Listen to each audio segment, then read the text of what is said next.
أعوذ بالله من الشيطان الرجيم بسم الله الرحمن الرحيم. اور میں بلا کسی تاخیر اور تمہید کے اس جلسے کی کارروائی کو آگے بڑھاتے ہوئے میں فضیلت الشیخ دکتور عبدالغفار سلفی حفظہ اللہ کو دعوت دوں گا کہ وہ آئیں اور ہم سب کو اپنے خطاب سے محظوظ فرمائیں. آپ سب شیخ محترم سے تعارف ہے آپ سب کا. آپ سب جانتے ہیں شیخ ہمارے لیے محتاج تعارف نہیں ہیں، اس لیے میں ان کے زیادہ وقت نہ لے کر ان کے اور آپ کے درمیان حائل نہ ہو کر بلا کسی تمہید اور تاخیر کے شیخ محترم سے بڑے ہی ادب کے ساتھ گزارش کروں گا کہ شیخ محترم ہمارے درمیان تشریف فرما ہیں. شیخ محترم سے گزارش ہے کہ وہ تشریف لائیں اور ہم سب کو اپنے خطاب سے محظوظ فرمائیں. شیخ عبدالغفار سلفی حفظہ اللہ. السلام علیکم ورحمۃ اللہ وبرکاتہ. الحمد للہ نحمده ونستعینه ونستغفره ونعوذ باللہ من شرور انفسنا ومن سیئات اعمالنا من يهده الله فلا مضل له ومن يضلل فلا هادي له وأشهد أن لا إله إلا الله وحده لا شريك له وأشهد أن محمدا عبده ورسوله. يا أيها الذين آمنوا اتقوا الله حق تقاته ولا تموتن إلا وأنتم مسلمون. يا أيها الناس اتقوا ربكم الذي خلقكم من نفس واحدة وخلق منها زوجها وبث منهما رجالا كثيرا ونساء واتقوا الله الذي تساءلون به والأرحام إن الله كان عليكم رقيبا. يا أيها الذين آمنوا اتقوا الله وقولوا قولا سديدا يصلح لكم أعمالكم ويغفر لكم ذنوبكم ومن يطع الله ورسوله فقد فاز فوزا عظيما. أما بعد فإن خير الحديث كتاب الله وخير الهدي هدي محمد صلى الله عليه وسلم وشر الأمور محدثاتها وكل محدثة بدعة وكل بدعة ضلالة وكل ضلالة في النار. أعوذ بالله من الشيطان الرجيم. بسم الله الرحمن الرحيم. ربما يود الذين كفروا لو كانوا مسلمين ذرهم يأكلوا ويتمتعوا ويلههم الأمل فسوف يعلمون. وقال تعالى في مقام آخر والذين كفروا يتمتعون ويأكلون كما تأكل الأنعام والنار مثوى لهم. علماء کرام، محترم بزرگوں، نوجوان بھائیوں، پردہ نشین ماؤں اور بہنوں، پیارے بچوں،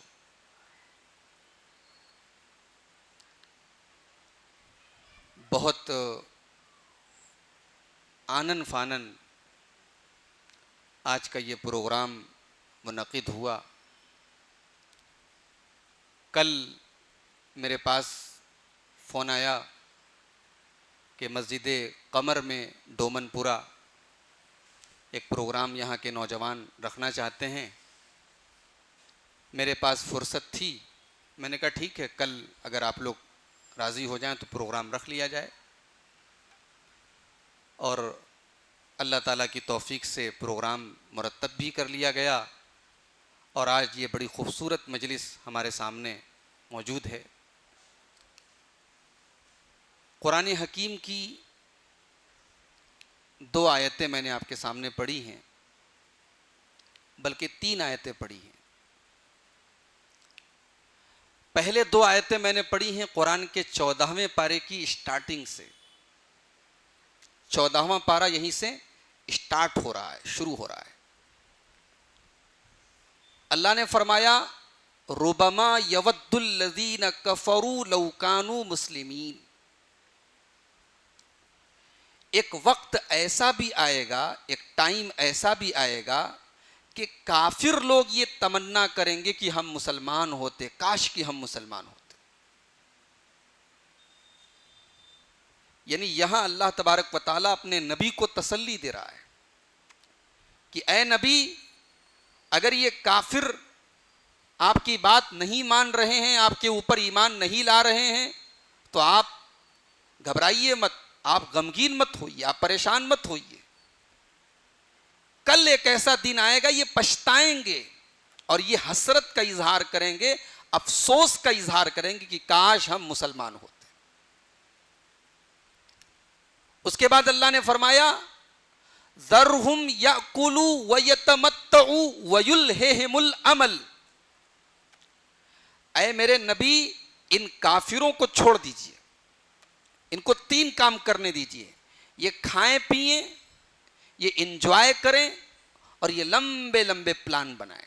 یہ 3 کام ان کو کرنے دیجئے.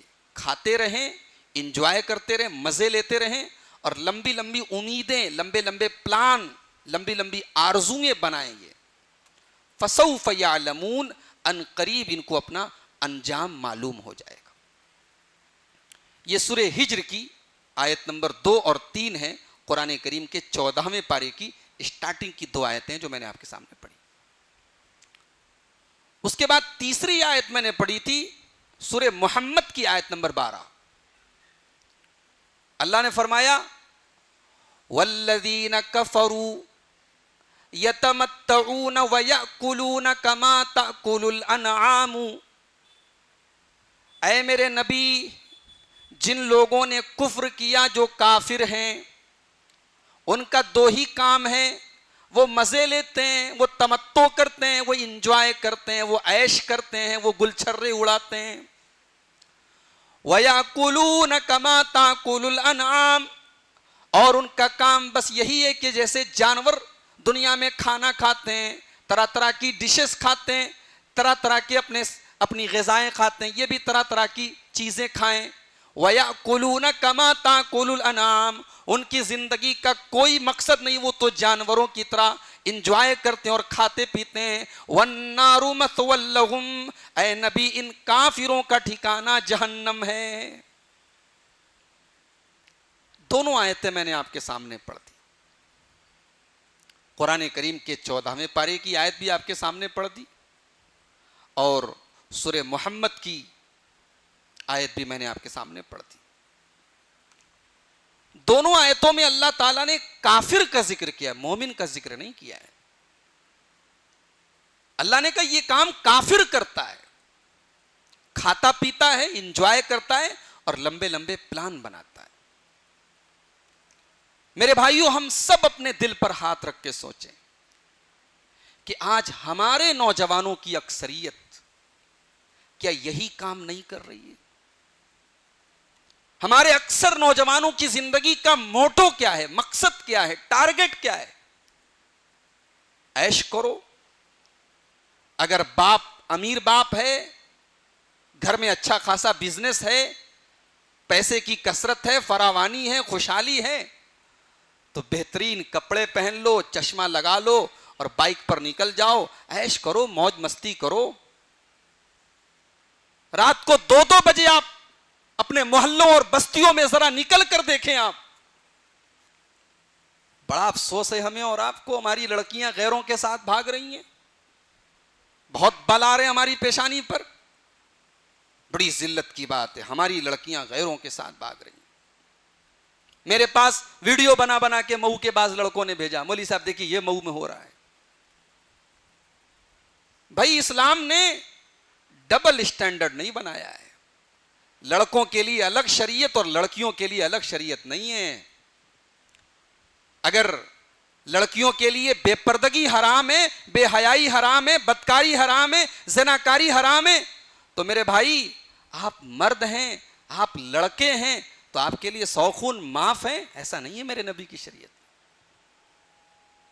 کوئی محلہ ایسا نہیں، کوئی گلی ایسی نہیں، اور اگر ایک قدم اور آگے بڑھ کے کہوں تو شاید غلط نہیں ہو، کوئی خاندان ایسا نہیں جہاں رات کو 2 بجے آپ کو ہمارے نوجوان لڑکے یا تو موبائل پر PUBG کھیلتے ہوئے مل جائیں گے یا لڑکیوں سے بات کرتے ہوئے مل جائیں گے. زندگی کیا ہے میرے بھائی؟ یہی ہے، گلچھرے اڑاؤ، کھاؤ پیو اور پھر بس بات ختم. نہیں، زندگی اس سے اوپر کی بھی ایک چیز ہے. ہمیں اللہ تعالیٰ نے اس دنیا میں جانور نہیں بنایا، انسان بنایا ہے.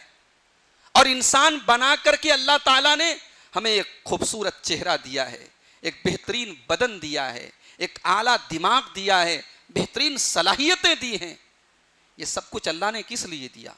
ہم کھائیں پیئیں موج مستی کریں بس؟ نہیں، اللہ تعالیٰ نے ہمیں یہ سب کچھ ایک مقصد کے تحت دیا ہے.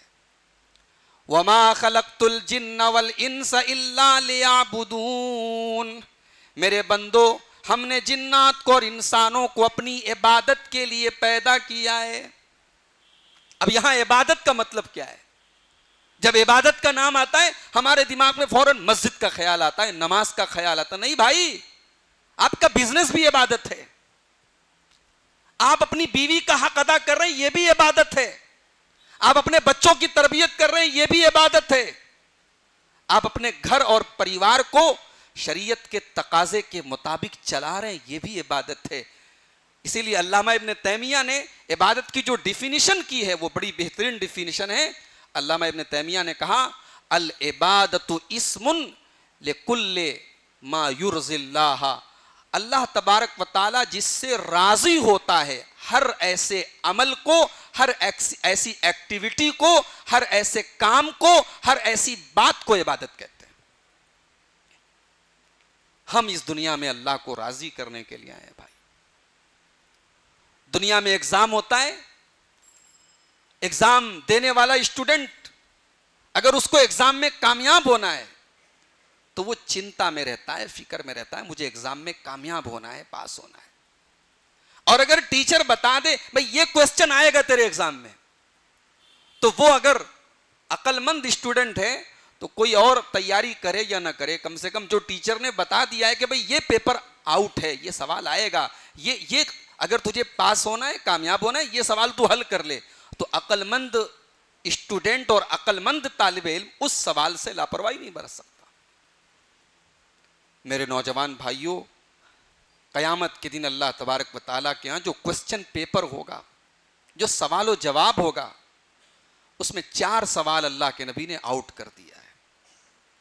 4 سوال کا جواب تو دینا ہی دینا ہے، اس کی تو تیاری کر لو. اس کی تیاری نہیں کیا تو سمجھو فیل ہو گئے. پاس ہونا ہے تو یہ 4 سوال کی تیاری تو کر لو. کیا 4 سوال ہوگا؟ لا تزول قدم ابن آدم من عند ربه یوم القیامہ. قیامت کے دن انسان اپنی جگہ سے ہل نہیں سکتا ہے، ٹل نہیں سکتا ہے جب تک وہ 4 سوالوں کے، اور ایک روایت میں کہ 5 سوالوں کے جواب نہ دے دے. ان عمرہ فیما افنا. پہلا سوال ہوگا بندے تو نے اپنی زندگی کو کہاں گزارا؟ 60 سال تجھے ملے، 40 سال تجھے ملے، 50 سال تجھے ملے، 65 سال تو گزار کے آیا، تو نے اپنی زندگی کو کیسے گزارا؟ کہاں تو نے اپنی زندگی کو گوایا، کہاں تو نے برباد کیا؟ تو اپنی پوری زندگی کا حساب دے. اللہ اکبر. ریکارڈ ہو رہا ہے سب کچھ، اللہ کا کیمرہ ریکارڈ کر رہا ہے. یہ کیمرے جو ہمارے سامنے لگے ہیں دنیا کے بڑے مہنگے اور بڑے اعلیٰ اور بڑے، جن کو ہم کہتے ہیں HD کیمرے، یہ کیمرے بھی سب کچھ تو ریکارڈ نہیں کرتے. یہ میرے دل میں کیا چل رہا ہے یہ کیمرہ نہیں ریکارڈ کر سکتا ہے. اللہ کا کیمرہ تو دل کے اندر چلنے والے خیالات کو بھی ریکارڈ کر لیتا ہے. اللہ سب ریکارڈ کر رہا ہے اور قیامت کے دن ہمارے سامنے پیش کیا جائے گا اور جواب دینا پڑے گا تو نے زندگی کو کہاں گزارا. تو رات کو 2 بجے کس سے باتیں کر رہا تھا؟ تیرے 24 گھنٹے میں تیرے اوقات کہاں گزر رہے تھے؟ تو حساب دے. یہ ٹائم میں نے تجھے دیا تھا. تجھے 60 سال ملے. تیرے محلے میں 30 سال کی عمر میں آدمی کورونا سے مر گیا. تیرے محلے میں 20 سال کا نوجوان کینسر سے مر گیا. تجھے ہم نے آنکھیں دی، تیرا پڑوسی اندھا پیدا ہوا. تجھے ہم نے اعلیٰ دماغ دیا، تیرے خاندان میں فلاں آدمی پاگل پیدا ہوا. تجھے یہ صلاحیتیں ملی، یہ نعمتیں ملی، تو میرے بندے تو نے اپنی عمر کو کہاں گزارا؟ یہ پہلا سوال ہوگا. اس کا جواب آپ کو بھی دینا ہے، مجھے بھی دینا ہے، سب کو دینا ہے. یہ قیامت کے دن کے پیپر کا پہلا سوال ہے میرے بھائی. اس کی تیاری ہم کر لیں. اچھا، پہلا سوال کیا گیا عمر کو کہاں گزارا. اب ظاہر ہے کہ عمر میں تو ساری عمر آ گئی، جوانی سے لے کے بڑھاپا، ادھیڑ. بھائی آدمی بالغ ہوتا ہے 15 سال کی عمر میں، نارملی 15 سال کی عمر میں بالغ ہوتا ہے. بالغ ہونے سے لے کر کے انسان کے مرنے تک کی پوری زندگی کا حساب تو ہو گیا. لیکن اب اللہ تعالیٰ دوسرا سوال کرے گا. وَعَنْ شَبَابِهِ فِيمَا بَلَغَ. میرے بندے، بڑھاپے میں تو نے بہت نمازیں پڑھی، بڑھاپے میں تو ڈنڈا لے کر کے مسجد میں فجر کی نماز میں آیا کرتا تھا. تو نے جب 60 سال کا ہو گیا تو نے حج بھی کر لیے، تم نے عمرے بھی کر لیے، تو بہت بڑا نمازی بن گیا. تیرے سجدے پہ ماتھے پہ سجدے کا نشان آ گیا. تو نے چہرے پہ بھرپور داڑھی بھی رکھ لی. لیکن میرے بندے، 60 سال کی عمر میں تو بہت بڑا متقی اور پرہیزگار بن گیا، جبکہ وہ تو کمزوری کا زمانہ تھا، وہ تو بڑھاپے کا زمانہ تھا، وہ تو تیرے بدن کی طاقت نکل جانے کا زمانہ تھا. میرے بندے، تیری وہ زندگی کا تیرا وہ دور جب تو انرجی والا تھا، جب تیرے اندر طاقت تھی، جب تیرے اندر جوش تھا، جب تیرے اندر ولولہ تھا، جب تجھے اپنی نگاہوں پر کنٹرول نہیں تھا، جب تجھے اپنی شرمگاہ کے اوپر کنٹرول نہیں تھا.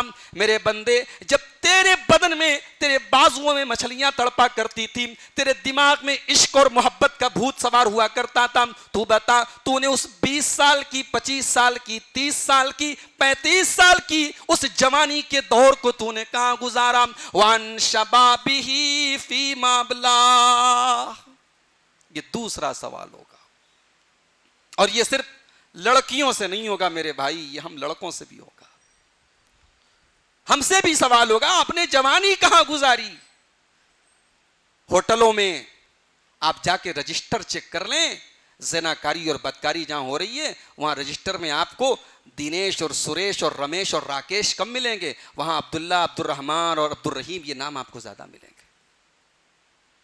شراب کے اڈوں پہ آپ چلے جائیں، شراب خرید کر کے گھر لے جا کے پینے والے غیر مسلم اگر آپ کو ملیں گے تو ہمارا مسلمان نوجوان اس میدان میں پیچھے نہیں ملے گا آپ کو. واٹس ایپ، فیس بک، انسٹاگرام اور سوشل میڈیا کی ان ویب سائٹس کا غلط استعمال اور بے حیائی اور بے شرمی اور بے غیرتی اور زناکاری اور بدکاری کے لیے ان پلیٹ فارمز کا استعمال اگر لڑکیاں کر رہی ہیں تو ہمارا نوجوان لڑکے کم نہیں کر رہے ہیں میرے بھائی. یہ دوسرا سوال آپ سے ہوگا، جوانی کہاں گزاری آپ نے. تیسرا سوال ہوگا، وان مالی ہی. میرے بندے، میں نے تجھے مال دیا تھا، پیسہ دیا تھا، تو نے وہ مال من این اکتسبہ، کہاں سے کمایا تھا، وفیما انفقہ، اور کہاں پر گنوایا تھا. کمائی کا بھی حساب دینا ہے، خرچ کا بھی حساب دینا ہے. آزاد نہیں آپ، حرام طریقے سے کما رہے ہیں، سود کے ذریعے بھی کما رہے ہیں، لاٹری اور جوئے کے ذریعے بھی کما رہے ہیں، حرام طریقے سے آپ کما رہے ہیں. نہیں، کمائی کہاں سے اور اس کا بھی حساب دینا پڑے گا. اور کہاں خرچ کر رہے ہیں. مال آپ کا نہیں، اللہ نے دیا ہے. یہ مال اللہ نے دیا ہے آپ کو. اس مال کے خرچ کے بارے میں بھی آپ کو حساب دینا پڑے. اور آخری سوال ہوگا، اللہ کے نبی فرماتے ہیں وَمَاذَا عَمِلَ فِي مَا عَلِمَ. میرے بندے، ہم نے تجھے جو علم دیا تھا، قرآن و سنت کی تجھے تعلیم دی گئی، کبھی ممبر کے ذریعے دی گئی، کبھی جلسے اور تقریروں کے ذریعے دی گئی، کبھی تو نے کتابوں کے ذریعے سیکھا، کبھی تو نے قرآن کے ذریعے سیکھا، کبھی تو نے حدیثوں کے ذریعے سیکھا. تو نے اس علم کے اوپر عمل کتنا کیا؟ اب اس کا کوئی یہ مطلب نہ لے، مولوی صاحب کہہ رہے ہیں کہ قیامت کے دن حساب ہوگا کہ کیا تم نے علم حاصل کیا، اس پر تم نے عمل کتنا کیا. اس سے بہتر ہے تقریر میں مت جاؤ، اس سے بہتر ہے کتاب نہ پڑھو. جتنا علم حاصل کرو گے اتنا زیادہ حساب ہوگا. یہ جاہلانہ خیال ہے. بھائی علم حاصل کرنا تو فرض ہے آپ کے اوپر. شریعت کا بیسک علم، ضروری علم، ایمان کیا ہے، دین کیا ہے، عقیدہ کیا ہے. اور پھر اس طریقے کے جو جلسے ہو رہے ہیں، پروگرام ہو رہے ہیں، جہاں آپ کے ایمان کو بڑھانے کی بات ہو رہی ہے، آپ کے کو دین کی طرف پلٹانے کی بات ہو رہی ہے، ایسی مجلسوں میں آنے سے اگر آپ اس حدیث کو سن کر کے پیچھے ہٹ رہے ہیں تو یہ جہالت والی بات ہے. یہ اس کا یہ مطلب نہیں ہے کہ آپ اس طریقے کی مجلسوں میں نہ جائیں، آپ علم نہ سیکھیں. لیکن ہاں علم سیکھ رہے ہیں آپ، علم حاصل نہیں کر رہے تو ڈبل آپ گناہ کر رہے ہیں. آپ علم سیکھ ہی نہیں رہے، لیکن سیکھ کر کے عمل نہیں کریں گے تو اس کی بھی پکڑ اللہ تعالیٰ کیا ہوگی. آپ نے جو علم حاصل کیا اس علم کے اوپر آپ نے عمل کتنا کیا. ہمارا نوجوان آج میرے بھائیوں دین سے دور ہے. مسئلہ صرف لڑکیوں کا نہیں ہے. لڑکیاں بھاگ رہی ہیں ہمیں نظر آ رہا ہے، اور لڑکے کہاں جا رہے ہیں ہمیں نظر نہیں آ رہا ہے. ہمیں اصلاح دونوں کی کرنی ہے. ہمیں اپنے گھر کی لڑکیوں کو اگر بگڑنے سے بچانا ہے تو اپنے گھر کے لڑکوں کو بھی کنٹرول کرنا ہے بھائی. اور آج کی میری تقریر کا یہی عنوان ہے کہ ہمارے نوجوانوں میں، ہمارے لڑکوں میں، ہماری لڑکیوں میں، ہمارے بھائیوں میں یہ دین سے دوری کیوں ہے، یہ دین سے بیزاری کیوں ہے، دین کو ایک بوجھ کیوں سمجھ لیا ہم نے. اس پر آج ہم بات کریں گے. ہم نے دین کو بوجھ کیوں سمجھا، ہم دین سے دور کیوں ہیں. جانتے ہو ہم نے دین کی قیمت اور دین کی ویلیو کو نہیں سمجھا. بنارس میں آج کل ساون کا مہینہ چل رہا ہے. سوموار کے دن آپ سڑک پہ نکل نہیں سکتے، اتنا رش ہے. کہاں کہاں سے لوگ آ رہے ہیں، لاکھوں روپے خرچ کر کے آ رہے ہیں. کبھی آپ غور کیجئے بھائی، ایک شرمگاہ کا پرتیک ہے، علامت ہے. میں نام نہیں لوں گا، سینسیٹیو بات ہو جائے گی. کسی مذہب کی کا عقیدہ اور آستھا جڑی ہے اس سے، آپ عقل مند لوگ ہیں سمجھ جائیں. ایک شرمگاہ کا پرتیک بنا ہے، علامت بنی ہے، اور اس پر کروڑوں لیٹر دودھ بہایا جا رہا ہے. انسان کر رہا ہے، پڑھا لکھا، گریجویٹ، ایم اے، انجینئر، ڈاکٹر. انسان کی ساری ڈگری، ساری عقل، سارا علم، سارا نالج یہاں کے برباد ہو رہا ہے. ایک پڑھا لکھا، ایک قابل، ایک دانشور، ایک عقل مند انسان پتھر کے بنے ہوئے شرمگاہ کی علامت پر دودھ گرا رہا ہے. میرے بھائیوں اس منظر کو آپ دیکھیے اور پھر آپ اللہ کا شکر ادا کیجئے کہ اللہ نے آپ کو مسلمان بنایا ہے. ایمان کی دولت ہمیں اور آپ کو ملی. اللہ نے اسلام دیا ہے ہمیں، ہدایت دی ہے ہمیں. اللہ اگر ہمیں یہ ہدایت نہ دیتا، بھئی دنیا میں ہم شاید بہت پیسہ کما لیں، بڑی بلڈنگیں بنا لیں، آخرت میں تو ہمیں کچھ نہیں ملنے والا ہے. اور اگر ہم ہدایت پر ہیں، دین پر ہیں، ایمان پر ہیں، دنیا میں ہم نے پریشانیاں جھیلی ہیں، تکلیفیں جھیلی ہیں، اچھا کاروبار نہیں، اچھی نوکری نہیں، اچھا مکان نہیں، لیکن کم سے کم آخرت تو سیف ہے کہ نہیں. چلو بھئی ایمان ہے ہمارے پاس. دنیا کی سب سے بڑی دولت یہی ایمان ہے میرے بھائی، جو ہمیں اللہ نے فری میں دی ہے. یہ ایمان ہمیں فری میں ملا ہے، اس لیے اس ایمان کی ویلو ہم کو نہیں معلوم. یہ دین، یہ اسلام، یہ اتنی بڑی نعمت ہے، اللہ نے قرآن میں اس کو اپنی سب سے بڑی نعمت قرار دیا ہے. یاد کرو عرفہ کا میدان ہے، اللہ کے نبی اپنی سواری قصوہ کے اوپر سوار ہیں، 1.25 لاکھ صحابہ کرام کا مجمع ہے. نبی اکرم کے اوپر قرآن کی وہ آیت نازل ہوتی ہے جس آیت کے ذریعے اللہ تعالیٰ نے اسلام کی تکمیل کا اعلان کیا ہے. اللہ نے فرمایا الیوم اکملت لکم دینکم واتممت علیکم نعمتی ورضیت لکم الاسلام دینا.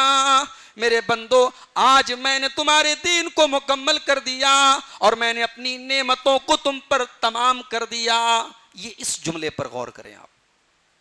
نعمت کو تمام کر دیا. تمام کا مطلب سمجھتے ہیں؟ پرفیکٹ. کوئی چیز جب پرفیکٹ ہو جائے اس کو تمام کہتے ہیں. اللہ نے نعمتیں تو بہت ساری دی بھئی، ہماری دل کی دھڑکن چل رہی ہے، یہ بھی اللہ کی نعمت ہے، ہم سانس لے رہے ہیں، یہ بھی اللہ کی نعمت ہے، سورج چمک رہا ہے، یہ بھی اللہ کی نعمت ہے، ہوا چل رہی ہے، یہ بھی اللہ کی نعمت ہے، زمین اللہ کی نعمت ہے، آسمان اللہ کی نعمت ہے۔ اللہ نے کہا یہ سب نعمت ہے، لیکن اتمام نعمت یہ ہے کہ ہم نے تم کو دین دے دیا ہے، اسلام دے دیا ہے، یہ میری سب سے بڑی نعمت ہے۔ میں نے نعمت کو پرفیکٹ کر دیا، میں نے اپنی نعمت کو تمام کر دیا، اب اس سے بڑی کوئی نعمت نہیں اللہ کی جو ہمیں ملی ہو۔ اللہ نے ہمیں اور آپ کو اسلام دے دیا۔ اس نعمت کو ہم نے سمجھا نہیں میرے بھائی۔ یہ وہ نعمت ہے کہ جس کی مرتے دم تک ہمیں اور آپ کو حفاظت کرنی ہے۔ جمعہ کے خطبے میں، عید کے خطبے میں، تقریروں میں اللہ کے نبی صلی اللہ علیہ وسلم سورہ آل عمران کی وہ آیت ضرور پڑھتے تھے، یا ایھا الذین آمنوا اتقوا اللہ حق تقاتہ ولا تموتن الا وانتم مسلمون۔ اے ایمان والو، اللہ سے ڈرو جیسا اس سے ڈرنے کا حق ہے، اور تمہیں موت نہ آئے مگر ایمان کی حالت میں۔ یہ ایمان، یہ اسلام اتنی بڑی نعمت ہے کہ مرتے دم تک تمہیں اس کی حفاظت کرنی ہے۔ کہیں ایسا نہ ہو زندگی بھر تو ایمان پر رہے، زندگی بھر تو اسلام پر رہے، اور مرنے کے پہلے تم کفر کی طرف چلے گئے، تم نے اسلام کو چھوڑ دیا، تم نے دین کو چھوڑ دیا۔ میرے بندو، تم مرتے دم تک اس نعمت کی حفاظت کرو۔ میرے نوجوان بھائیوں، آپ نے اس دین کی ویلیو نہیں سمجھی۔ یہ دین تو اتنی بڑی نعمت ہے، اس دین کو پانے کے لیے سب کچھ قربان کیا جا سکتا ہے، مگر اس دین کو کسی چیز کے اوپر قربان نہیں کیا جائے گا۔ میرے نبی کے صحابہ کو دیکھو، اس دین کو بچانے کے لیے انہوں نے کیا نہیں قربان کیا۔ موقع پڑا تو اپنی جان بھی دے دی، موقع پڑا تو اپنے بچوں کو قربان کر دیا، موقع پڑا تو اپنا بزنس اور کاروبار بھی برباد کر دیا، موقع پڑا تو اپنا گھر بار اور وطن بھی چھوڑ دیا۔ اس دین کو بچانے کے لیے سب کچھ قربان کیا جا سکتا ہے، اور اس کی مثال اگر دیکھنی ہے تو نبی کے صحابہ کو دیکھو۔ آج میں سورہ آل عمران کی تفسیر پڑھ رہا تھا، غزوہ احد کا ذکر کیا اللہ تعالیٰ نے۔ آپ جانتے ہیں کہ غزوہ احد میں ایک ایسا موقع بھی آیا تھا کہ مسلمان جیتی ہوئی جنگ ہار گئے، مسلمان جیتی جنگ ہار گئے ایک غلطی کی وجہ سے۔ اللہ کے نبی صلی اللہ علیہ وسلم نے احد کی پہاڑی پر 50 صحابہ کو کھڑا کیا تھا، کہا تھا کہ دیکھو کچھ ہو جائے تم یہاں سے مت ہلنا، ہم جنگ ہارے جیتے تمہیں یہاں سے ہلنا نہیں ہے، تمہارا کام کیا ہے، یہ جو جگہ ہے یہاں سے دشمن پیچھے سے حملہ کر سکتا ہے، تمہارا کام یہ ہے دشمن کو تیر چلا کے بھگا دینا ہے، یہاں سے دشمن انٹری نہ کرنے پائے، یہ ہمارا کمزور پوائنٹ ہے۔ 50 صحابہ کو اللہ کے نبی نے تعینات کیا تھا اس پہاڑی کے اوپر، اور ان کا امیر بنایا تھا عبداللہ ابن جبیر کو۔ ایک ہوتا ہے زبیر اور یہ ہے جبیر، زبیر الگ ہے جبیر الگ۔ یہ عبداللہ ابن جبیر تھے جو ان کے کمانڈر تھے، ان 50 لوگوں کے لیڈر تھے وہ۔ جب مسلمان جنگ جیت گئے تو اب مسلمانوں کے دل میں خیال آیا کہ بھئی اب تو ہم جنگ جیت گئے، اب چلو مال غنیمت حاصل کرتے ہیں۔ مسلمان مال غنیمت کی طرف دوڑے۔ اب ان 50 صحابہ نے یہ دیکھا، جنگ کا میدان تو سامنے، انہوں نے دیکھا کہ کافر تو بھاگ رہے ہیں، دشمن تو بھاگ رہے ہیں، چلو اب ہم بھی مال غنیمت کی طرف پلٹتے ہیں۔ عبداللہ ابن جبیر نے روکا، ارے مت جاؤ، نبی کا حکم ہے، تمہیں یہاں سے ہٹنا نہیں ہے۔ مگر ان کا یہ خیال تھا کہ بھئی نبی کا حکم تب تک تھا جب تک جنگ چل رہی ہو، جنگ فنش ہو چکی ہے، جنگ ختم ہو چکی، دشمن بھاگ چکا ہے، لہٰذا اب نبی کا حکم کینسل ہو گیا۔ تو 50 میں سے 10 لوگ بچے، 40 لوگ میدان کی طرف بھاگ گئے۔ اب وہاں 10 لوگ بچے۔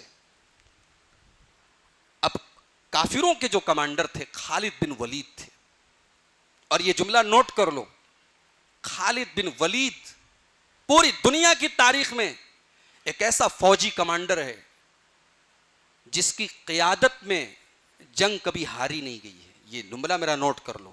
خالد بن ولید ابھی مسلمان نہیں ہیں، کافر ہیں، لیکن جنگ احد میں کمانڈر ہیں وہ اس فوج کے۔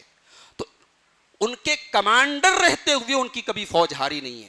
انہوں نے دیکھا کہ وہ پہاڑی جس پہ 50 صحابہ کو اللہ کے رسول نے تعینات کیا تھا، وہ پہاڑی خالی نظر آ رہی، 10 صحابہ وہاں موجود ہیں۔ خالد بن ولید نے اپنے ساتھیوں کو لے کے پیچھے سے مسلمانوں پر حملہ کیا، مسلمانوں میں افراتفری مچ گئی، مسلمان بھاگنے لگے اور کافر حاوی ہوتے چلے گئے، اور ایک جیتی جنگ مسلمان ہار گئے۔ 70 صحابہ زخمی ہوئے, بہت سارے صحابہ شہید بھی ہوئے. اللہ کے نبی صلی اللہ علیہ وسلم کا چہرہ زخمی ہوا, آپ کے پورے بدن پورا چہرہ لہو لہان ہو گیا, آپ کے دانت ٹوٹ گئے, یہ سارا معاملہ ہوا. اب میں جو بات کہنا چاہتا ہوں اس پر غور کرو. غزوہ احد جب ختم ہو گئی, کافروں نے مسلمانوں کو مارا, زخمی کیا, نبی کو تکلیف پہنچائی, اس کے بعد کافر لوگ جب جانے لگے تو کافروں کے دماغ میں خیال آیا کہ یہ تو بڑا اچھا موقع ہے, مسلمانوں کو نیست و نابود کر دیا جائے, ختم کر دیا جائے. مسلمان اس وقت زخمی ہیں, ان کے نبی زخمی ہیں, ان کے کتنے لوگ شہید ہو گئے. یہ بہترین موقع ہے کہ مسلمانوں کے مدینہ پر حملہ کر کے مسلمان جو بچے کھوچے سب کو ختم کر دیا جائے. یہ دماغ میں آیا, مشرکین کے دماغ میں یہ بات آئی. اللہ کے نبی کو اللہ تعالیٰ کی طرف سے بتا دیا گیا کہ ایسا مشرکین کے دماغ میں ایسا پلان آ رہا ہے.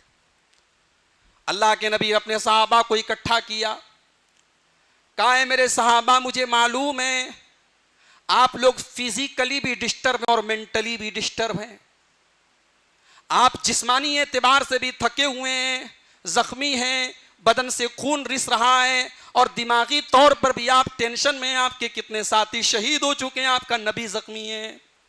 مگر اے میرے صحابہ ہمیں مدینہ سے نکل کر کے ان مشرکین کا مقابلہ کرنا پڑے گا, کیونکہ اگر انہوں نے پلٹوار کر دیا اور دوبارہ ہمارے اوپر حملہ کر دیا تو اے میرے صحابہ پھر ہمیں اپنے وجود کو بچانا مشکل ہو جائے گا.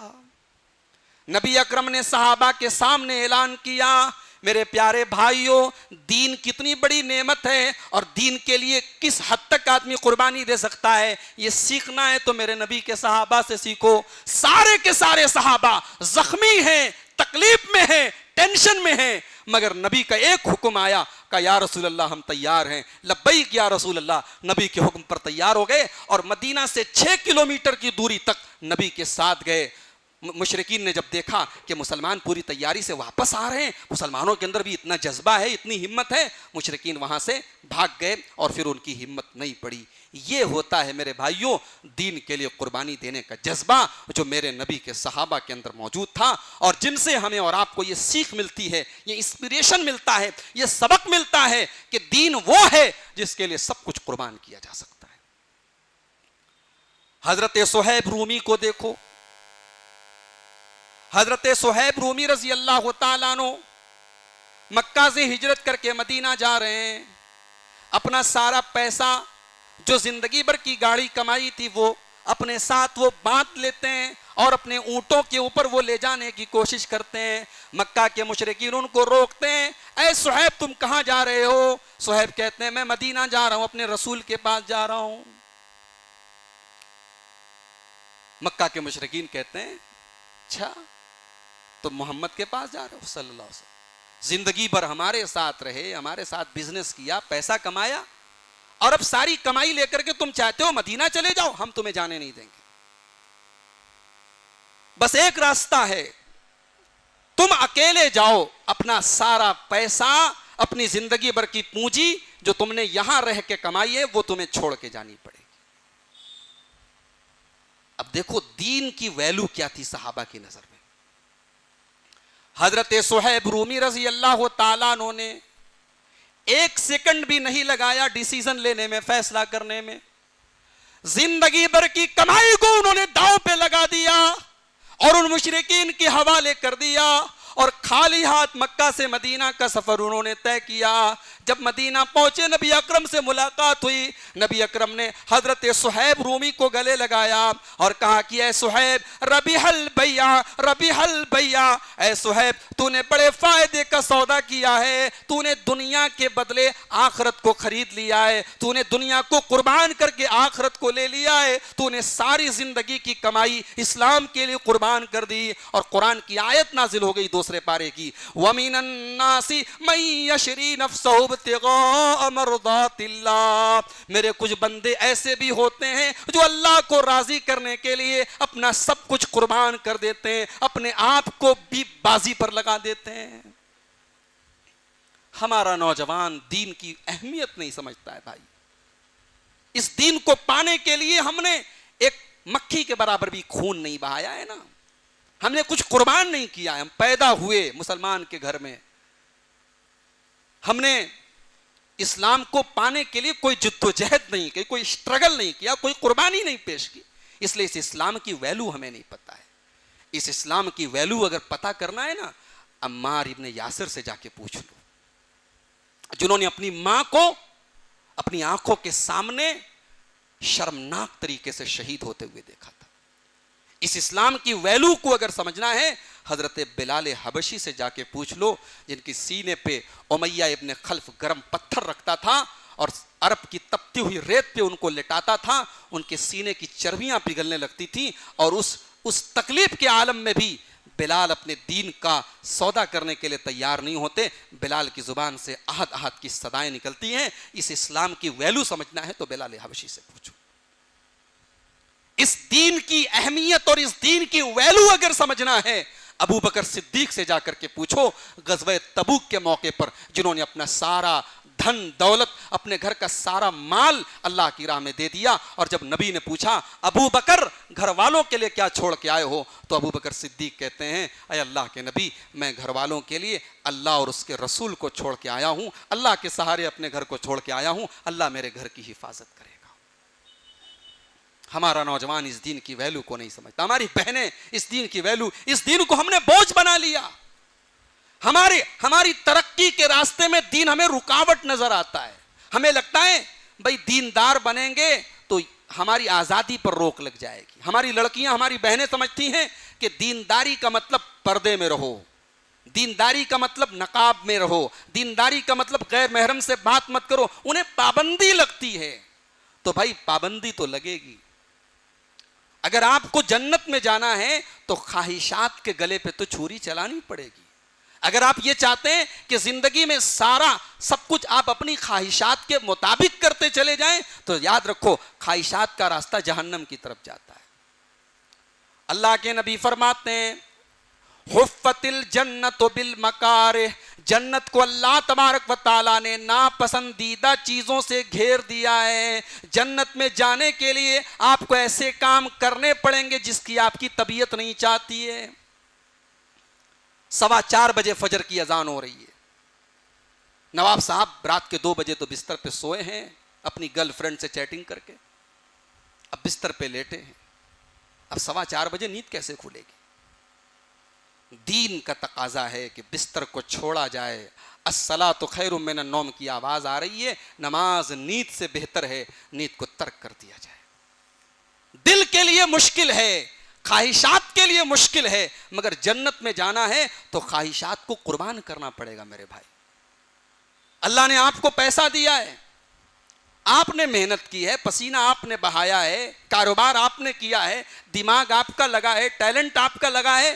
اللہ کہتا ہے 1 لاکھ میں سے 2,500 ہمارے راستے میں تم کو زکوٰۃ دینی ہے. 1 کروڑ کمایا تم نے, چلو 2.5 لاکھ روپے کی زکوٰۃ نکالو. اب بھائی انسان تو وہ ہے, کہتے ہیں نا چمڑی چلی جائے دمڑی نہ جائے. 1 کروڑ جس نے کمایا ہے اسے 2.5 لاکھ اللہ کی راہ میں دے دینا ہے. انسان کے نفس کے لیے بہت بھاری چیز ہے, بہت مشکل چیز ہے. مگر نبی اکرم فرماتے ہیں حفت الجنت بالمکارہ وحفت النار بالشہوات.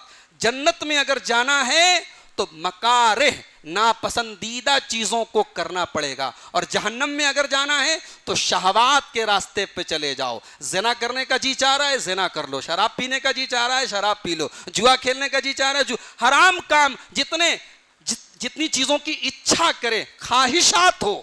مگر یہاں ایک بات نوٹ کر لو, یہ بڑے نوٹ کرنے لائق بات ہے. یہ اسلام نے خواہشات سے روکا ہے, مگر ہر حرام چیز کا اسلام نے کوئی حلال الٹرنیٹ ضرور دیا ہے. یہ جملہ نوٹ کر لو میرا بھائی. اسلام نے جوا حرام کیا ہے, اسلام نے سود حرام کیا ہے, اسلام میں لاٹری حرام ہے, اسلام میں حرام کمائی کے راستے منع ہیں. لیکن کیا اسلام میں بزنس منع ہے؟ بھائی بزنس حلال ہے, آپ پروفٹ کماؤ. اسلام نے پروفٹ کی بھی کوئی لمٹ نہیں رکھی.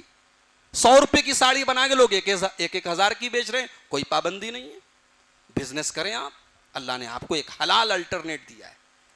زنا حرام ہے, گرل فرینڈ بنانا حرام ہے, ناجائز رشتہ بنانا حرام ہے, نکاح کر لیں, آپ شادی کر لیں, آپ اللہ نے آپ کو جوان بنایا ہے, آپ کے اندر خواہشات ہیں. اسلام آپ کی خواہشات کو مٹاتا نہیں ہے, معاف کیجئے گا, اسلام خواہشات کو صحیح ٹریک پر لے کے جاتا ہے. اسلام آپ کی خواہشات کا صحیح استعمال بتاتا ہے. اسی لیے اسلام یہ نہیں تعلیم دیتا کہ آپ برہمچاری بن جائیں. بھئی آج ہمارے ملک میں بہت سارے لوگ ہیں, بڑے بڑے عہدے پر ہیں, وہ کہتے ہیں کہ ہمیں عورت سے کوئی مطلب نہیں ہے, لیکن ظاہر ہے کہ ان کی اندرونی زندگی میں آپ جا کے جھانک کے دیکھیں, بڑے یعنی اس کرتے کی اس سفیدی کے اندر بڑے کالے کالے کارنامے ہیں. تو یہ تو فطرت کا تقاضا ہے نا کہ مرد کو عورت کی ضرورت ہے, مرد کو عورت کی ضرورت ہے, عورت کو مرد کی ضرورت اللہ نے نیچر میں بنایا ہے بھائی, اس کو آپ توڑ نہیں سکتے, اس جذبے کو ختم نہیں کر سکتے آپ. میں ایک مثال دیتا ہوں آپ کو. ایک صحابی ہیں, ان کا نام ہے ابو دردہ رضی اللہ تعالیٰ عنہ. یہ انصاری صحابی ہیں. ابو دردہ کے ایک دوست ہیں سلمان فارسی, یہ مہاجر ہیں, مکہ سے آئے, دونوں میں دوستی ہے, بھائی چارہ ہے.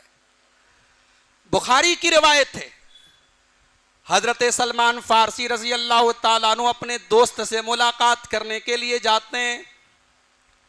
دوست کی بیوی ام دردہ ان کے سامنے آتی ہے, کیونکہ ابھی پردے کا حکم اترا نہیں ہے. پردے کا حکم جب تک نہیں اترا ہے تب تک دوست کی بیوی کو دیکھا جا سکتا ہے. پردے کا حکم اترنے کے بعد کسی صحابی نے اپنے دوست کی بیوی کو نہیں دیکھا. ہمارے یہاں دوست لوگ آتے, اپنے دوستوں کو لوگ اپنے گھر میں لاتے ہیں اور اپنی بیوی سے کہتے ہیں دیکھو یہ تمہاری بھابھی ہیں.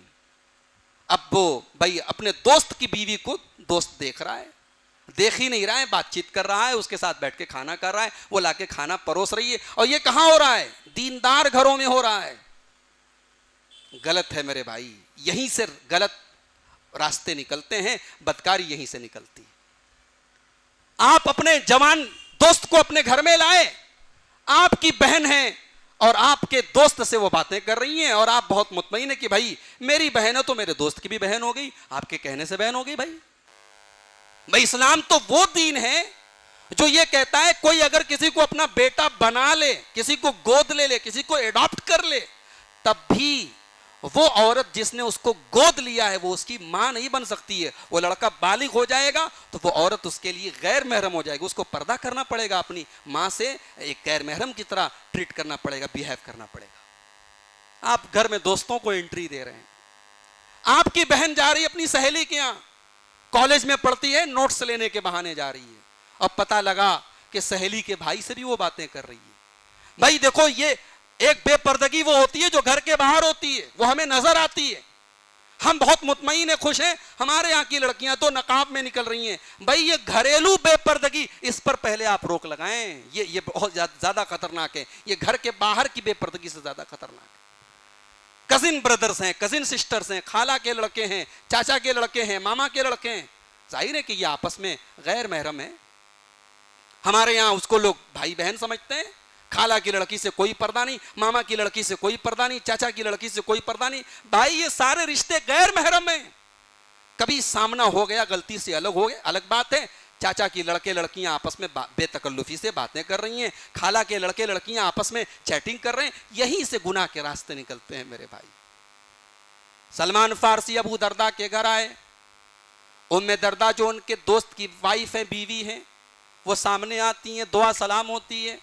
ام دردہ کا چہرہ بالکل اترا ہوا ہے, بال بالکل پراگندہ ہیں, کپڑے بالکل میلے کچیلے. سلمان فارسی سوال کرتے کہ اے ام دردہ کیا بات ہے, آپ نے اتنا خراب حلیہ کیوں بنا کے رکھا ہے؟ حضرت ام دردہ جواب دیتی ہیں, میں کس کے لیے میک اپ کروں, میں کس کے لیے اپنے بال سنواروں, میں کس کے لیے اپنے کپڑے خوبصورت بناؤں, میں کس کے لیے سجوں سوروں؟ میرے شوہر ابو دردہ کو تو دن میں روزہ رکھنے سے اور رات میں نماز پڑھنے سے فرصت ہی نہیں ہے. یہ دیکھو, یہ دینداری کا غلط مطلب ہے جو حضرت ابو دردہ نے لے لیا. دن میں روزہ رکھتے ہیں, رات میں نماز پڑھتے ہیں, بیوی سے کوئی مطلب نہیں. سلمان فارسی سمجھ گئے کہ یہ ابو دردہ ایک غلط ٹریک پہ جا رہے ہیں. بخاری کی روایت ہے, تھوڑی دیر کے بعد ابو درداء گھر تشریف لاتے ہیں، سلمان فارسی کے سامنے کھانا رکھتے ہیں اور کہتے ہیں میرے بھائی تم کھانا کھا لو۔ سلمان فارسی کہتے ہیں کہ آپ کو بھی کھانا پڑے گا۔ وہ کہتے ہیں کہ میں تو روزے سے ہوں، میں تو نفل روزہ رکھے ہوئے ہوں۔ بولتے نہیں آپ کو کھانا پڑے گا ساتھ میں۔ زبردستی ان کا روزہ توڑواتے ہیں۔ مسئلہ نوٹ کر لو، نفلی روزہ کسی ریزن اور سبب کی وجہ سے توڑا جا سکتا ہے، کوئی گناہ کی بات نہیں۔ روزہ انہوں نے توڑ دیا، ساتھ میں بیٹھ کے کھانا کھایا۔ پھر رات کا ٹائم ہوا، عشاء کی نماز پڑھ دی دونوں بھائیوں نے، دوستوں نے۔ اب عشاء کی نماز کے تھوڑی دیر کے بعد حضرت ابو درداء کھڑے ہونے لگے تہجد پڑھنے کے لیے۔ حضرت سلمان فارسی نے کہا کہ ابھی تھوڑا آپ رک جائیں، تھوڑی تاخیر سے پڑھیں۔ آدھی رات ہو گئی، 12 بج گئے رات کے، ہمارے آپ کے آج کے وقت کے اعتبار سے 12 بج گئے، آدھی رات ہو گئی۔ حضرت ابو درداء پھر کھڑے ہونے لگے۔ سلمان فارسی بولے نہیں ابھی تہجد کا وقت بہتر وقت نہیں ہوا، ابھی رک جائیے۔ جب رات کا آخری پہر بچا، یا یہ کہہ لیجیے ہماری زبان میں جب رات کے 2 ڈھائی بج گئے، 3 بج گئے، جب 1 گھنٹے کا وقت بچا ہے فجر کی نماز میں، اب سلمان فارسی کہتے ہیں کہ اے ابو درداء اب اٹھ جائیے اور اب آپ تہجد پڑھیے، میں بھی آپ کے ساتھ پڑھتا ہوں۔ دونوں دوستوں نے رات میں تہجد کی نماز پڑھی۔ صبح کو فجر کی نماز میں جب مسجد میں آئے، نبی اکرم سے ملاقات ہوئی۔ حضرت ابو درداء نے سارا ماجرا اپنے نبی کو سنایا اور کہا کہ یا رسول اللہ مجھے یہ بات سمجھ میں نہیں آئی، میں تو پوری رات تہجد پڑھتا تھا، آج سلمان فارسی نے مجھے پوری رات تہجد نہیں پڑھنے دیا، بلکہ مجھ سے کہا کہ تم سو جاؤ، اور جب رات کا آخری حصہ بچا تب انہوں نے مجھے تہجد پڑھنے دیا، اور میں نفلی روزہ رکھے ہوئے تھا، انہوں نے روزہ بھی میرا توڑوا دیا۔ اب نبی اکرم صلی اللہ علیہ وسلم نے جو بات کہی ہے میرے بھائیو، وہ ہمارے اور آپ کے نوٹ کرنے کے لائق۔ نبی اکرم نے فرمایا کہ اے ابو درداء، سلمان فارسی نے بالکل صحیح کہا ہے، ان لربک علیک حقا وان لجسدک علیک حقا وان لعینک علیک حقا وان لزورک علیک حقا۔ اے ابو درداء تیرے اوپر تیرے رب کا بھی حق ہے، اور تیرے اوپر تیری باڈی کا، تیرے شریر کا بھی حق ہے، اور تیرے اوپر تیری آنکھوں کا بھی حق ہے، اور تیرے اوپر تیری بیوی کا بھی حق ہے، اور تیرے اوپر تیرے مہمان کا بھی حق ہے۔ مہمان آئے تو مہمان کا حق ادا کیا جائے، بیوی کا بھی حق ادا کیا جائے، بچوں کا بھی حق ادا کیا جائے، اپنے شریر کا بھی حق ادا کیا جائے۔ اسلام اس کی تعلیم نہیں دیتا کہ آپ اللہ کا حق ادا کریں لیکن آپ بیوی بچوں کا حق ادا نہ کریں، آپ اپنے جسم کے اوپر ظلم کریں، اسلام اس کی تعلیم نہیں دیتا۔ اسلام تو وہ دین ہے میرے بھائی، ہمیں سب سے بہترین دعا سکھائی گئی قرآن میں، یہ اتنی بہترین دعا ہے کہ میرے نبی اس دنیا کی سب سے مقدس جگہ ہے خانہ کعبہ کا طواف کرتے وقت رکن یمانی اور حجر اسود کے درمیان جب اللہ کے نبی صلی اللہ علیہ وسلم جب طواف کرتے تھے تو یہ دعا پڑھتے تھے جو قرآن کے دوسرے پارے میں ہمیں اور آپ کو سکھائی گئی۔ ربنا آتنا فی الدنیا حسنۃ وفی الآخرۃ حسنۃ وقنا عذاب النار۔ پروردگار ہمیں تو دنیا میں بھی بھلائی عطا فرما اور آخرت میں بھی بھلائی عطا فرما، اور ہمیں جہنم کے عذاب سے بچا لے۔ ہم صرف آخرت کی بھلائی اپنے رب سے نہیں مانگتے، ہم تو دنیا کی بھلائی بھی مانگتے ہیں، ہم تو بال بچوں کا چین و سکون بھی مانگتے ہیں، ہم تو اچھا کاروبار بھی مانگتے ہیں، ہم تو دنیا کی زندگی کا چین اور سکون بھی مانگتے ہیں اپنے اللہ سے۔ اسلام آپ سے یہ نہیں کہتا آپ دنیا چھوڑ دیں، دنیا میں رہیں، دنیا کمائیں، بہترین مکان بنائیں، بہترین بزنس کریں، آخرت کو نہ بھولیں، آخرت کو اپنی زندگی کا ٹارگٹ بنا لیں۔ اسی لیے اللہ تعالیٰ نے قارون کو نصیحت فرمائی، وَابْتَغِ فِي مَا آتَاكَ اللَّهُ الدَّارَ الْآخِرَةَ۔ اے قارون تجھے اللہ نے اتنی بڑی دولت دی ہے، تو اپنی دولت کے ذریعے آخرت کی تیاری کر، آخرت کو بہتر بنا لے۔ وَلَا تَنْسَ نَصِيبَكَ مِنَ الدُّنْيَا۔ تیرے بیوی بچوں کے جو حقوق ہیں، تیرے اپنے جو حقوق ہیں، اللہ تعالیٰ تجھے یہ حکم نہیں دیتا کہ تو دنیا کو بھول جا، تو اپنی دنیا کے حقوق بھی ادا کر اور اپنے مال کے ذریعے تو آخرت کی تیاری کر۔ یہ ہمارے دین کا مزاج ہے میرے بھائی، اس کو جب تک ہمارا نوجوان نہیں سمجھے گا، ہم نہیں سمجھیں گے، ہمارے معاشرے کا بگاڑ نہیں ختم ہو سکتا، ہمارے نوجوان کے اندر جو دین کی بیزاری ہے وہ دور نہیں ہو سکتی۔ ایک اور مسئلہ ہے، ایک اور پرابلم ہے، ہمارے نوجوانوں کے اندر دین سے بیزاری اس لیے بھی ہے، تعلیم ہے ہمارے پاس، تربیت نہیں ہے۔ ہمارا لڑکا جا رہا ہے، ہماری لڑکی جا رہی ہے، کالج کر رہی ہے، 12th اس نے پاس کر لیا، انٹر اس نے کر لیا، انجینئرنگ کی لائن میں لڑکا چلا گیا، ڈاکٹری کی لائن میں لڑکی چلی گئی۔ تعلیم تو ہے بھائی، کتابیں پڑھی جا رہی ہیں، تربیت نہیں ہو رہی۔ بھائی آپ کا لڑکا گریجویٹ ہے، آپ کی لڑکی گریجویٹ ہے، مگر اسے دین کی بنیادیں نہیں پتا، اسے اخلاق نہیں پتا، اسے بھئی ہمارا دین تو وہ ہے جس نے ہمیں پیشاب اور پاخانہ کرنے کے بھی آداب بتائے ہیں، ملنے جلنے کے آداب بتائے، مصافحہ کے آداب بتائے، مجلس میں بیٹھنے کے آداب بتائے، گفتگو کے آداب بتائے۔ ہمارے نوجوانوں کو یہ آداب کون بتائے گا؟ ظاہر ہے کہ یہ اسکول کی تعلیم میں تو نہیں ملے گا، اس کے لیے تربیت کا انتظام آپ کو کرنا پڑے گا۔ میں اس بات کو اور کلیئر طریقے سے اگر بولوں تو میری بات کا مطلب یہ ہے کہ ان نوجوانوں کی اصلاح تب تک نہیں ہو سکتی جب تک ان کے گارجین کی اصلاح نہ ہو جائے، جب تک ان کی تربیت کرنے والے اپنی تربیت نہ کر لیں۔ بھئی اسماعیل تب پیدا ہوگا جب ابراہیم جیسا باپ آئے گا، اسماعیل تب پیدا ہوگا جب ہاجرہ کے جیسی ماں آئے گی۔ ہمیں ہاجرہ کے جیسی ماں اور ابراہیم کے جیسے باپ کی تلاش ہے، چراغ لے کے ڈھونڈو نہیں ملتے ہیں، اور ہم اسماعیل کے جیسے بیٹے کی تمنا کر رہے ہیں، کیسے ملے گا بھائی؟ فجر کی نماز میں اسی مسجد میں آپ آ جائیں، شاید 1-2 صف آپ کو ملے گی، اور 1-2 صف میں بھی آپ کو 60 سال والے، 50 سال والے، 70 سال والے کثرت سے ملیں گے۔ 2-4 ہمارے نوجوان بھائی اللہ جن کو اللہ نے توفیق دی ہوگی وہ آپ کو مل جائیں گے۔ اب یہ جو بزرگ حضرات آ رہے ہیں مسجد میں، کہ اللہ کے یہاں ان کو حساب نہیں دینا پڑے گا۔ جناب علی آپ مسجد میں آتے تھے، آپ کا پوتا کیوں نہیں آتا تھا؟ وہ بوڑھی اماں جو رات میں اٹھ کر کے تہجد پڑھ رہی ہے، اس کی بہو سوئی ہے فجر میں، اس کی بیٹی سوئی ہے فجر میں، اس بوڑھی اماں سے پوچھا نہیں جائے گا کہ تو تہجد پڑھتی تھی، تیری بیٹیاں نہیں پڑھتی تھی، تیری بہویں نہیں پڑھتی تھی، تو نے کبھی ان کو اٹھایا؟ مسئلہ نوٹ کر لو، نماز پڑھنا بھی فرض ہے، اور اپنی فیملی اور اپنے پریوار کو نماز کی تلقین کرنا بھی فرض ہے۔ نبی نے حکم دیا ہے، اللہ کے نبی فرماتے ہیں مرو اولادکم بالصلاۃ وہم ابناء 7 سنین، تمہارے بچے جب 7 سال کے ہو جائیں، تمہارے بچے جب 7 سال کے ہو جائیں تو تم ان کو نماز کا حکم دو، وَاضْرِبُوهُمْ عَلَيْهَا وَهُمْ أَبْنَاءُ 10 سنین، اور جب تمہارے بچے 10 سال کے ہو جائیں اور نماز نہ پڑھے تو ان کی پٹائی کرو، ان پر سختی کرو۔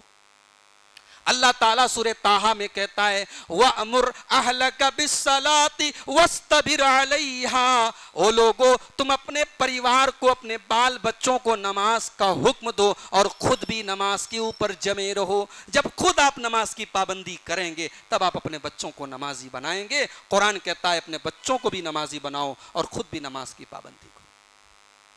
ہمارا بچہ اگر 12th کے ایگزام میں ٹاپ کر جائے، ہمارا سر فخر سے اونچا ہو جاتا ہے اور ہم لوگوں سے بیان کرتے ہیں کہ ہمارے بیٹے نے تو ہمارا نام روشن کر دیا، ہماری بیٹی نے اسکول ٹاپ کر دیا، ہماری بیٹی نے میرا نام روشن کر دیا، بہت اچھی بات ہے۔ مگر میرے پیارے بھائیوں، کبھی آپ کا بیٹا ایسا بھی کوئی کام کرے، آپ فجر کی نماز میں آئیں اور آپ کا بیٹا امام کے بعد جو پہلی صف ہے، پہلی صف میں آپ اپنے بیٹے کو پائیں اور آپ کا چہرہ خوشی سے چمکنے لگے اور آپ کا دل باغ باغ ہو جائے کہ میری تربیت بیکار نہ گئی، میں اپنے بیٹے کو نماز کی پہلی صف میں پاتا ہوں، جس صف کے بارے میں جناب محمد الرسول اللہ صلی اللہ علیہ وسلم فرماتے ہیں اگر پہلی صف میں آنے کی فضیلت لوگوں کو معلوم ہو جائے، اگر اقامت میں شامل ہونے کا اور امام کے ساتھ اللہ اکبر میں شامل ہونے کا ثواب لوگوں کو معلوم ہو جائے، تو اگر گھسیٹ کر کے اپنے شریر کو، اپنے بدن کو گھسٹ کر کے مسجد میں آنا پڑے اور قرآن دازی کر کے ڈرا کر کے بھی آنا پڑے، تب بھی لوگ نماز میں پہلی صف میں شامل ہو جائیں گے۔ کبھی آپ کا دل یہ بھی دیکھ کے باغ باغ ہو جائے میرے بھائی کہ آپ کا بیٹا پہلی صف پہ، آپ کی بیٹی، آپ رات میں کبھی اٹھیں، آپ کی بیٹی کے کمرے سے رات میں دعا کی آواز سننے کو مل جائے. ایک ماں اپنی بیٹی کو رات میں تہجد پڑھتے ہوئے دیکھ لے. میری پیاری ماں بہنوں, کبھی ایک ماں کے دل کو اس سے بھی قرار ملتا ہے, کبھی ایک ماں کے دل کو اس سے بھی سکون ملتا ہے. میری تربیت بیکار نہیں گئی, میری بیٹی رات کو اٹھ کر کے تہجد کی نماز پڑھتی ہے, میری بیٹی رات کو اٹھ کر کے اللہ کی بارگاہ میں دعائیں کرتی ہیں. اس کا نام تربیت ہے میرے بھائیو. اس تربیت کی کمی ہے, آج تربیت نہیں ہمارے پاس. امام بخاری رحمت اللہ علیہ کا ایک واقعہ امام ذہبی نے سیر و اعلام النبلاء میں نقل کیا. امام بخاری کو آج ساری دنیا جانتی ہے. آج کوئی مولوی نہیں بن سکتا, کوئی فضیلت کی ڈگری نہیں پا سکتا جب تک وہ صحیح بخاری نہ پڑھ لے. آج مدرسوں میں, آج بڑے بڑے جامعات میں بخاری شریف پڑھائی جا رہی ہے. امام بخاری کو گئے ہوئے دنیا سے 1000 سال گزر گئے, مگر آج ان کی صحیح بخاری پوری دنیا کے مدرسوں میں پڑھائی جا رہی ہے. آج دنیا میں امام بخاری کو اتنا اونچا مقام ملا ہے. اللہ تعالیٰ نے ان کی اس کتاب کو وہ درجہ دیا ہے کہ قرآن کے بعد پوری امت کی نظر میں سب سے مستند اور سب سے آتھینٹک اور سب سے صحیح اگر کوئی کتاب مانی جاتی ہے تو وہ صحیح بخاری ہے. میرے پیارے بھائیوں, آج امام بخاری کو تو پوری دنیا جانتی ہے, لیکن امام بخاری کی ماں کون تھی دنیا کو نہیں پتا. امام بخاری کی ماں کا نام بھی نہیں پتا. لیکن امام بخاری کی ماں کیسی ماں تھی امام ذہبی نقل کرتے ہیں. امام بخاری نے بچپن میں اپنے باپ کو کھو دیا, یتیم ہو گئے, باپ کا سایہ سر سے اڑ گیا. ماں نے اپنے بچے کو بڑی محبتوں سے پالا. ماں کا ایک خواب ہے, ماں کا ایک سپنا ہے, اپنے بچے کو وہ حدیث کا حافظ بنائے گی, اپنے بچے کو وہ حدیث کا عالم بنائے گی. امام ذہبی نقل کرتے ہیں امام بخاری کی اللہ تعالیٰ نے ایک آزمائش کر لی, ان کی آنکھوں کی بینائی چلی گئی, وہ اندھے ہو گئے. امام بخاری کی ماں بے چین ہو گئی, وہ رات کو اٹھ کر کے اپنے پروردگار کی بارگاہ میں دعائیں کرنے لگی, اے اللہ میرے بچے کی بینائی کو لوٹا دے. اگر میرا بچہ اندھا رہا, اگر میرا بچہ نابینا رہا, وہ کیسے تیرے نبی کی حدیثوں کو یاد کرے گا, وہ کیسے حدیثوں کا عالم بنے گا, وہ کیسے حدیثوں کا حافظ بنے گا. امام بخاری کی ماں نے اپنے رب کی بارگاہ میں رات کو رو رو کر کے دعائیں کی. اور امام ذہبی نقل کرتے ہیں کہ ایک دن ماں نے دیکھا حضرت ابراہیم علیہ السلام ان کے خواب میں آئے اور کہا کہ اے فلاں جا, اللہ تعالیٰ نے تیری دعاؤں کی وجہ سے, تیرے رونے کی وجہ سے, تیرے گڑ گڑانے کی وجہ سے اللہ نے تیرے بچے کی بینائی کو لوٹا دیا ہے. صبح ہوئی, ماں نے دیکھا بچے کی آنکھیں لوٹ چکی ہیں, بچے کی بینائی لوٹ چکی ہے. میرے بھائیوں, یہ تربیت ہوتی ہے. ایسی مائیں جب سماج میں آتی ہیں تب امام بخاری جیسے بچے پیدا ہوتے ہیں. آج ہم نے تعلیم کا بندوبست کر دیا, تربیت کا کوئی بندوبست نہیں. سب کے گھر میں موبائل ہے, اور ایک نہیں 10 موبائل ہیں. گھروں میں وائی فائی لگا ہے. ہم 1000 2,000 روپئے بچوں کے اور اپنے موبائل کے مہینے کا ریچارج کرا رہے ہیں. ہم پیسے خرچ کر رہے ہیں کس چیز پر؟ یہ موبائل اور یہ سوشل میڈیا آج ہمارے بچوں کو بے حیا بنا رہا ہے, ہمارے بچوں کو ناچنے گانے والا بنا رہا ہے, ہماری لڑکیوں کو بے حیا اور بے پردہ بنا رہا ہے. ہم اپنے بچوں کو بگاڑنے کے لیے ہزاروں روپئے خرچ کر رہے ہیں, لیکن اپنے بچوں کی صحیح تربیت کے لیے, انہیں دین سکھانے کے لیے, انہیں قرآن سکھانے کے لیے میرے بھائیوں ہم نے کوئی انتظام نہیں کیا ہے. ہم اپنے بچوں کی تربیت کے لیے بھی کچھ پیسے خرچ کریں, کچھ کتابیں لا کے دیں, کچھ ہم اچھے ویڈیوز اور بیانات اپنے گھروں میں ایک معمول بنا لیں کہ ہم اپنے بچوں کو اپنے گھر کی عورتوں کو سنائیں گے. میں نے پچھلی تقریر میں ڈومن پورا چنگی مسجد پر پروگرام ہوا تو میں نے وہاں بھی ایک بات کہی تھی کہ آج ہماری بہنیں اگر گھروں سے بھاگ رہی ہیں, ہمیں اور آپ کو سوچنا چاہیے. اللہ کا فضل و کرم ہے, اہل حدیث مسجدوں میں ابھی بھی جمعہ کی نماز میں عورتوں کا انتظام ہوتا ہے, عورتیں آتی ہیں. اسی سماج میں ہمارے حنفی بھائی ہیں, ان کے یہاں علماء نے پابندی لگا دی ہے, عورتیں مسجد میں نہیں آ سکتی. ظاہر ہے ایک بڑی آبادی عورتوں کی ہے, آپ عورتوں کو مسجد جانے سے منع کر رہے ہیں, دین کے مجلسوں میں جانے سے منع کر رہے ہیں. ان عورتوں کو بگاڑنے کے 100 طریقے ان کے پاس ہیں اور بنانے کا ہم نے سارا راستہ بند کر دیا ہے. تو میرے بھائیوں, کہاں سے عورتوں کی اصلاح ہوگی؟ دین کی تعلیم وہاں تک نہیں پہنچ رہی ہے. میں نے کل بھی گزارش کی تھی اور آج بھی کہہ رہا ہوں کہ کچھ ایسا حساب بناؤ. آج اللہ کا فضل و کرم ہے, مئو کی سرزمین پر نسواں اداروں کی کمی نہیں ہے. لڑکیاں عالمہ بن کر کے, فاضلہ بن کر کے گھروں میں پڑی ہوئی ہیں. آپ نے ان کو عالمہ بنایا, ان کو دینی تعلیم کا زیور دیا ہے. ان کے اس تعلیم کا استعمال کیجئے, ایک ایسا ماحول بنائیے کہ ہر گھر میں روز نہ صحیح، ہفتے میں نہ صحیح، 15 دن میں صحیح، 1 مہینے میں صحیح، ایک لڑکیوں کا، عورتوں کا پروگرام ہو گھر کے اندر ہو، جس میں صرف عورتیں شامل ہوں، اور کوئی عالمہ لڑکی، کوئی محلے کی پڑھی لکھی لڑکی ان کو دین کے مسائل بتائے، انہیں عقیدے کے مسائل بتائے، انہیں نماز کے مسائل بتائے، انہیں وضو کے مسائل بتائے، انہیں غسل کے مسائل بتائے، انہیں دین کی باتیں بتائیں۔ آپ نے جب دین نہیں دیا ہے تو ظاہر ہے کہ جب دین نہیں رہے گا تو وہ کبھی مرتد ہوں گی، کبھی غیروں کے چکر میں بھاگیں گی اور دین سے دور ہوتی چلی جائیں گی۔ میرے پیارے بھائیوں، میں چاہتا ہوں کہ عورتوں کی تربیت کے تعلق سے قرآن کریم میں اللہ تعالیٰ نے پورا ایک رکوع بیان کیا ہے کہ ایک عورت کی تربیت کیسے ہونی چاہیے، گھر میں بیٹیوں کی تربیت کیسی ہونی چاہیے۔ سورہ احزاب کا 3 رکوع آپ اٹھا کے دیکھیے، آیت نمبر 28 سے لے کر کے آیت نمبر 35 تک اللہ تعالیٰ نے اپنے رسول کی بیویوں کو خطاب کیا ہے، لیکن ان کے ذریعے پوری امت کو تعلیم دی ہے کہ ایک مسلمان عورت کو کیسا ہونا چاہیے۔ آئیے قرآن کا 21واں پارہ ہم کھولتے ہیں، 21واں پارہ ختم ہو رہا ہے اور 22واں پارہ شروع ہو رہا ہے۔ سورہ احزاب کا 3 رکوع ہے، آیت نمبر 28 سے لے کر کے آیت نمبر 35 تک آپ دیکھیے، اللہ کیا فرماتا ہے؟ یا ایھا النبی قل لأزواجک ان کنتن تردن الحیاۃ الدنیا وزینتہا فتعالین امتعکن واسرحکن سراحا جمیلا۔ اے نبی اپنی بیویوں سے کہہ دو کہ اگر تم دنیا چاہتی ہو، اگر تم دنیا کی رنگینی چاہتی ہو تو پھر آؤ میں تمہیں دنیا کی دولت دے دیتا ہوں، لیکن پھر تم نبی کے گھر میں مت رہو۔ بڑی سخت بات کہی اللہ نے اپنے نبی کی بیویوں سے کہ اے پیغمبر کی بیویوں، تم امت کی ماں ہو، تم امت کے لیے آئیڈیل ہو، تمہارا درجہ بہت اونچا ہے۔ اگر تم دنیا دار بن گئی، میری پیاری ماں بہنوں، آج آپ کی الماری میں کپڑوں کی کمی نہیں ہے، آپ کے جیولری باکس میں زیورات کی کمی نہیں ہے، لیکن آپ کبھی اس بات پر غور کریں، کہیں ایسا تو نہیں کہ آپ کی زندگی کا مقصد یہی رہ گیا ہے کہ میں بہترین کپڑے پہنوں، بہترین زیور پہنوں؟ یہ بہترین کپڑے اور یہ بہترین زیور سب یہیں رہ جائیں گے، اور قبر میں نہ کوئی زیور آپ کے ساتھ جائے گا، نہ کوئی ساڑی جائے گی، نہ کوئی لہنگا جائے گا، نہ کوئی قیمتی کپڑا جائے گا۔ یہ کپڑے، یہ لتے، یہ زیور، یہ دنیا کی زینت یہیں رہ جائے گی۔ اللہ نے اپنے نبی کی بیویوں کے ذریعے امت کی عورتوں کو تعلیم دی کہ زیور پہنو، کپڑا پہنو، جائز طریقے سے سجو سنورو، مگر اس کو زندگی کا مقصد مت بنا لو۔ اللہ نے کہا کہ اے نبی کی بیویوں، اگر تمہیں دنیا چاہیے تو آؤ، پیغمبر تمہیں اپنے گھر سے نکال دیں گے، تم جاؤ دنیا کماؤ اور دنیا دار بنو، لیکن پیغمبر کے گھر میں رہ کے نبی کے گھر میں تم دنیا دار نہیں بن سکتے۔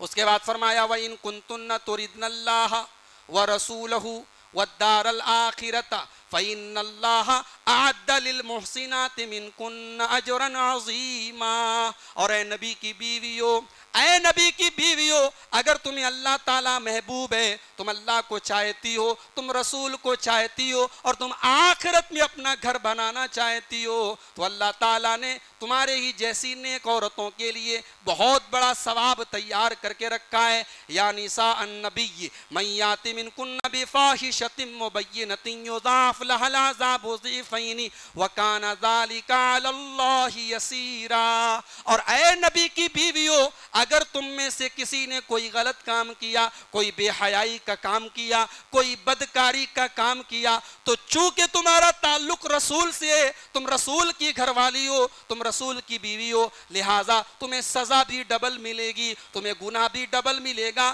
دوسری عورتوں کے مقابلے میں تمہیں ڈبل سزا دی جائے گی، اور اللہ تعالیٰ کے لیے یہ بہت آسان کام ہے۔ اب یہاں سے 21واں پارہ ختم ہو رہا ہے اور 22واں پارہ اسٹارٹ ہو رہا ہے۔ وَمَن يَقْنُتْ مِنكُنَّ لِلَّهِ وَرَسُولِهِ وَتَعْمَلْ صَالِحًا نُؤْتِهَا أَجْرَهَا مَرَّتَيْنِ وَآتَدْنَا لَهَا رِزْقًا كَرِيمًا۔ اور اے نبی کی عورتوں، اگر تم اللہ کی فرما برداری کرو گی، تم رسول کی فرما برداری کرو گی اور نیک عمل کرو گی، تو اللہ تعالیٰ نے تمہارے لیے بہت بہترین رزق تیار کر کے، جنت تیار کر کے رکھی ہے۔ پڑھتے چلے جائیے اور اپنے گھر کی عورتوں کے اوپر ان آیتوں کو اپلائی کرتے چلے جائیے۔ اللہ کی اطاعت کرنی ہے، رسول کی اطاعت کرنی ہے اور نیک عمل کرنا ہے۔ ہم اور آپ اپنے گھروں کی سوسائٹی کو، اپنے گھر کی عورتوں کو ان آیتوں کے اوپر فٹ کریں کہ کیا یہ چیزیں آج ہمارے گھر میں پائی جا رہی ہیں۔ اور سنیے، موبائل آپ سب کے گھروں میں آ چکا ہے، گھروں میں لڑکیاں استعمال کر رہی ہیں، ہماری بہنیں استعمال کر رہی ہیں، مائیں استعمال کر رہی ہیں۔ ایک عورت کو موبائل پر کیسے بات کرنا چاہیے، گھر میں آنگن ہے, گھر میں دروازہ ہے, کوئی غیر محرم مرد آ گیا, گھر میں کوئی اتفاق سے کوئی جینٹس نہیں ہے, کوئی مرد نہیں ہے, اب غیر محرم سے لڑکی کو بات کرنا ہے, عورت کو بات کرنا ہے. غیر محرم مرد سے ایک عورت بات کیسے کرے, اللہ تعالیٰ اپنے نبی کی عورتوں کو وہ بھی سکھا رہا ہے. یا نساء النبی لستن کاحد من النساء, اے نبی کی عورتوں تم عام عورتوں کی طرح نہیں ہو, اگر تم اللہ سے ڈرتی ہو.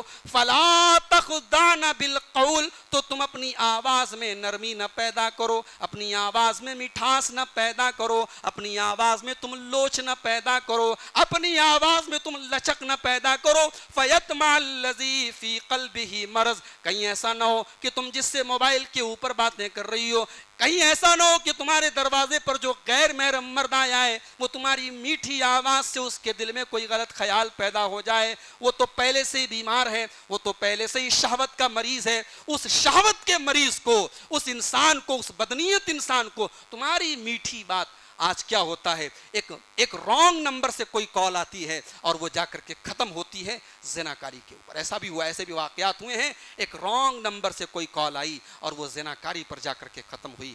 قرآن کریم نے زناکاری کے چور دروازوں کو بند کیا ہے میرے بھائیوں. اللہ کہہ رہا ہے کہ اے نبی کی عورتوں تم کسی غیر محرم مرد سے نرمی اور لچک کے ساتھ بات مت کرو. لیکن اس کا یہ مطلب بھی نہیں ہے کہ تم بدتمیزی کرو, گالی گلوچ کرو. وَقُلْنَ قَوْلًا مَعْرُوفًا, تم جو بھی بات کرو صحیح بات کرو, دستور کے مطابق کرو. وَقَرْنَ فِي بُيُوتِكُنَّ, اور اے نبی کی عورتوں تم اپنے گھروں کے اندر رہا کرو. ہاسٹل میں رہ کر کے لڑکیوں کا پڑھنا جائز تو ہے, مگر اگر آنے جانے کا انتظام ہو تو زیادہ بہتر ہے. علماء نے اس آیت سے استدلال کیا ہے. وَقَرْنَ فِي بُيُوتِكُنَّ, عورت جائز حدود میں رہ کے نوکری کر سکتی ہے, جاب کر سکتی ہے, لیکن کوئی خاص ضرورت نہ ہو تو یہ عورت کا کام نہیں ہے. عورت کی ذمہ داری, عورت کا کام ہے اپنے گھر کو بنانا. وَقَرْنَ فِي بُيُوتِكُنَّ, اے نبی کی عورتوں تم اپنے گھر میں عزت اور وقار کے ساتھ رہو. وَلَا تَبَرَّجْنَ تَبَرُّجَ الْجَاهِلِيَّةِ الْأُولَى, اور تم دور جاہلیت کی طرح, تم دور جاہلیت کی طرح بناؤ سنگار کر کے, میک اپ کر کے, سج دھج کر کے نہ نکلا کرو. جب میں یہ آیت پڑھتا ہوں تو ایک سوال ذہن میں آتا ہے, اللہ نے یہاں جاہلیت کا لفظ کیوں استعمال کیا؟ بھئی اللہ سمپل یہ کہہ دیتا کہ بن سنور کر کے مت نکلو. اللہ نے یہ کیوں کہا دور جاہلیت کی طرح, پہلے کی جاہلیت کی طرح بن سنور کر کے مت نکلو. اللہ کو پتا تھا ایک ایسا دور بھی آئے گا, مسلمان عورت نقاب میں نکلے گی, اسلام کے دشمنوں کی آنکھ میں تکلیف ہوگی. وہ کہیں گے دیکھو مسلمان اپنی عورتوں کو قید کر کے رکھتا ہے, مسلمان اپنی عورتوں کو پردے میں رکھتا ہے, اور خود وہ پردہ کرنے والی اور نقاب پہننے والی ہماری بہن, ان کے ان حملوں سے وہ اتنا عاجز آ جائے گی, اس کو بھی یہ محسوس ہوگا کہ یہ پردہ تو میرے لیے ایک بوجھ ہے, یہ پردہ تو میرے لیے ایک قید ہے, اس پردے کے اندر مجھے قید کر دیا گیا ہے. نہیں نہیں, اللہ فرما رہا ہے یہ پردہ قید نہیں ہے, یہ پردہ قید نہیں ہے, بلکہ بے پردگی یہ تیرے لیے قید ہے. جو لوگ تجھے بے پردہ کرنا چاہتے ہیں وہ تو تجھے اپنا لقمہ بنانا چاہتے ہیں, وہ تو تجھے اپنی شہوت کا نشانہ بنانا چاہتے ہیں. آج عورت ماشاءاللہ ہم نے دیکھا ہے, ایک سنگر ہے بالی ووڈ کا, اے آر رحمان اس کا نام ہے, اس نے اسلام قبول کیا, پہلے غیر مسلم تھا وہ. اس کی جوان لڑکی ہے خدیجہ, شاید اگر میری یادداشت دھوکہ نہیں کاری, خدیجہ نام ہے اس کا. اے آر رحمان آتا ہے اسٹیج پر, اس کی وہ جوان لڑکی آتی ہے لیکن مکمل حجاب میں آتی ہے. کمنٹ ہوتا ہے, ٹویٹر کے اوپر لوگ ٹرول کرتے ہیں, فیس بک کے اوپر لوگ گالیاں دیتے ہیں, اور لیکن وہ لڑکی جو ہے وہ کہتی ہے کہ نہیں میں پردے میں ہوں اور پردے میں رہوں گی. بڑی بڑی یونیورسٹیز میں کتنی ہماری بہنیں جنہوں نے ٹاپ کیا ہے, اور جب ان کو ڈگری لینے کے لیے اور اپنا میڈل لینے کے لیے وہ گئیں تو وہاں پر بھی وہ پردے کے ساتھ گئیں, اور چہرہ تک انہوں نے نہیں کھولا, اور کسی نے ان کو فورس نہیں کیا, اور وہ دنیا کے لیے وہ مثال بنی کہ پردے میں رہ کر کے بھی گولڈ میڈل حاصل کیا جا سکتا ہے. اپنی حیا, اپنی شرم اور اپنی غیرت کے ساتھ ایک مسلمان عورت اس مقام پر پہنچ سکتی ہے. میری بہنوں, یہ پردہ آپ کی ترقی کے راستے میں رکاوٹ نہیں ہے. اگر آپ یہ سمجھتی ہیں تو غلط ہے. یہ پردہ تو آپ کی آئیڈینٹی ہے, آپ کی پہچان ہے. یہ پردہ زمانے میں کہیں چلی جائیں, اے ایم یو چلی جائیں, بی ایچ یو چلی جائیں, جے این یو چلی جائیں, یہ پردہ بتائے گا کہ آپ عفت والی ہیں, آپ آپ حیا اور غیرت والی ہیں، آپ نے یونیورسٹی کے اس کھلے ہوئے ماحول میں بھی اپنے پردے سے کمپرومائز نہیں کیا. اسی لیے اللہ نے قرآن میں جہاں پردے کا ذکر کیا وہاں اللہ نے ایک بڑی عجیب بات کہی، ذالک ادنی ان یعرفن فلا یؤذین. یہ پردہ جب تم اوڑھ کر کے اور یہ نقاب پہن کر کے اے مسلمان لڑکیوں جب تم نکلو گی دنیا جان جائے گی یہ مسلمان عورت ہے، یہ پردے والی عورت ہے، اور کسی کو جرأت نہیں ہوگی اس کو چھیڑ سکے. آج لوگ کہتے ہیں ارے پردہ وردہ سب غلط بات ہے، انسان کا دل پاک ہونا چاہیے. اصل پردہ دل کا پردہ ہے، دل پاک ہونا چاہیے. میں سوال کرتا ہوں کیا نبی کے صحابہ سے زیادہ پاک صاف کسی کا دل ہے اس امت میں؟ نبی کے بعد اگر سب سے پاک صاف کسی کا دل ہے تو نبی کے صحابہ کا دل ہے. اور اس امت میں سب سے نیک عورتیں اگر ہیں تو نبی کی عورتیں ہیں. مگر قرآن کریم کہتا ہے کہ اے نبی کے صحابہ جب تم نبی کے گھر جاؤ اور نبی کی بیویوں سے تمہیں کوئی سامان مانگنا ہو فَاسْأَلُوهُنَّ مِنْ وَرَاءِ حِجَاب، تو پردے کی آڑ سے مانگو. تم پردے کی آڑ سے مانگو، ڈائریکٹ نبی کی عورتوں کا سامنا مت کرو. کیوں؟ ذالکم اطہر لقلوبکم وقلوبہن، اسی میں تمہارے دل کی بھی صفائی ہے، اسی میں ان کے دل کی بھی صفائی ہے. اسلام یہ کہتا ہے پردہ کرنے کے بعد صفائی ہے، پردہ کے بغیر دل صاف ہو ہی نہیں سکتا ہے. ایک عورت جب بے حیائی کے کپڑے پہن کر کے وہ گھر سے نکلے گی تو ظاہر ہے کہ وہ جذبات کو بھڑکانے کا کام کرے گی، وہ شیطان کا آلہ بنے گی. ہم صرف یہ کہہ کر کے اس کا ڈیفینس نہیں کر سکتے کہ مردوں کی سوچ خراب ہے. ہمیں عورت، ایک مسلمان عورت کو پردے میں نکلنا چاہیے. اللہ کہہ رہا ہے وَلَا تَبَرَّجْنَ تَبَرُّجَ الْجَاهِلِيَّةِ الْأُولَىٰ، اے نبی کی عورتوں تم بناؤ سنگھار کر کے مت نکلا کرو. انما یرید اللہ لیذہب عنکم الرجس اہل البیت ویطہرکم تطہیرا.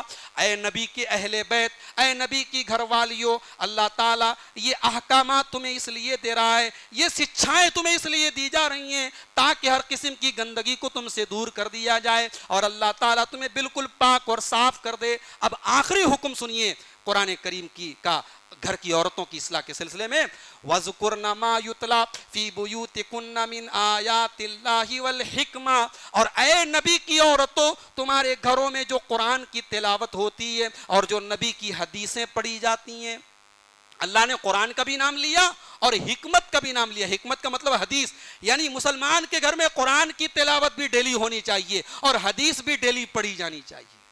آج ہمارے گھروں میں ماشاءاللہ یہاں کم سے کم جتنے لوگ بیٹھے ہیں ہم سب اپنے آپ کو اہل حدیث کہتے ہیں. میرے بھائیوں کیا ہمارے گھر میں اہتمام ہوتا ہے؟ چلو ٹھیک ہے، گھر میں قرآن کی تلاوت اگر ہم ڈائریکٹ نہیں کرتے، موبائل کے ذریعے قرآن کی تلاوت کریں، اس کا کچھ ترجمہ اور تفسیر سن لیں. گھر کے اندر کچھ حدیثیں ہم فکس کر لیں کہ وہ اپنے گھر کی عورتوں کو ہم پڑھیں گے پڑھائیں گے. قرآن کہہ رہا ہے کہ اپنے گھر کی عورتوں کو قرآن و سنت کی تعلیم دو، اپنے گھر میں قرآن و سنت کا درس دو، تو تب جا کر کے تمہارے گھروں کی اصلاح ہوگی. تو میرے بھائیوں نوجوان لڑکے اگر آج دین سے دور ہیں تو اس لیے دور ہیں ہم نے ان کی تربیت کا کوئی انتظام نہیں کیا.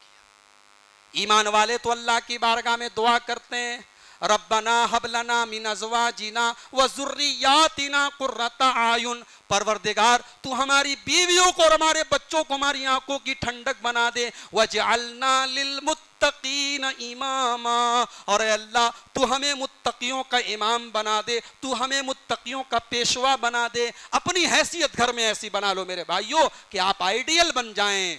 اور ایک بات اور کہنا چاہوں گا، لڑکیوں کو پیار دو بھائیوں. کتنے باپ ہیں بیٹوں سے بڑی محبت سے بات کرتے ہیں، بیٹیوں کی طرف پیار سے دیکھتے بھی نہیں. کتنی بیٹیاں ہیں وہ باپ سے تبھی بات کرتی ہیں جب اسکول کی فیس مانگنی ہو. باپ کبھی پیار سے ان کو بات تک نہیں کرتا ہے. جس لڑکی کو گھر میں کوئی پیار نہ دے اسے ایک غیر محرم جب چکنی چپڑی باتیں کرے گا، پیار اور عشق محبت کی باتیں کرے گا، وہ بہت جلدی اس کے ٹریپ کا شکار ہو جائے گی. میرے بھائی باتیں تو ہم بڑی لمبی چوڑی کرتے ہیں، اسلام نے عورت کو یہ دیا یہ دیا یہ دیا. ہم نے عورت کو کیا دیا؟ اسلام نے بہت کچھ دیا لیکن ہم نے عورت سے بہت کچھ چھین لیا ہے میرے بھائی. اور جب ہم نے عورت سے بہت کچھ چھین لیا تو اب عورت اگر غلط طریقے سے وہ چیزیں حاصل کر رہی ہے تو پھر رونا پیٹنا مت مچائیے. آپ کی بیٹیاں اگر ہیں تو پیار دیجیے ان کو. جب وہ 7 سال کی ہو تب بھی پیار دیجیے اور جب وہ 17 سال کی ہو جائیں تب بھی انہیں محبت سے دیکھیے میرے بھائی.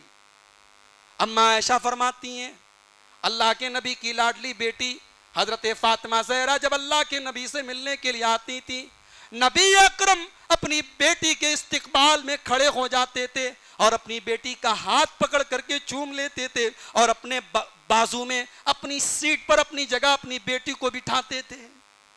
یہ محبت دی ہے جناب محمد رسول اللہ صلی اللہ علیہ وسلم نے بیٹیوں کو. میرے بھائیوں بیٹیوں سے پیار اور محبت سے پیش آؤ. اور یہ بھی یاد رکھو جیسے جیسے زمانہ آگے بڑھے گا بیٹیوں کی تربیت مشکل ہوتی چلی جائے گی.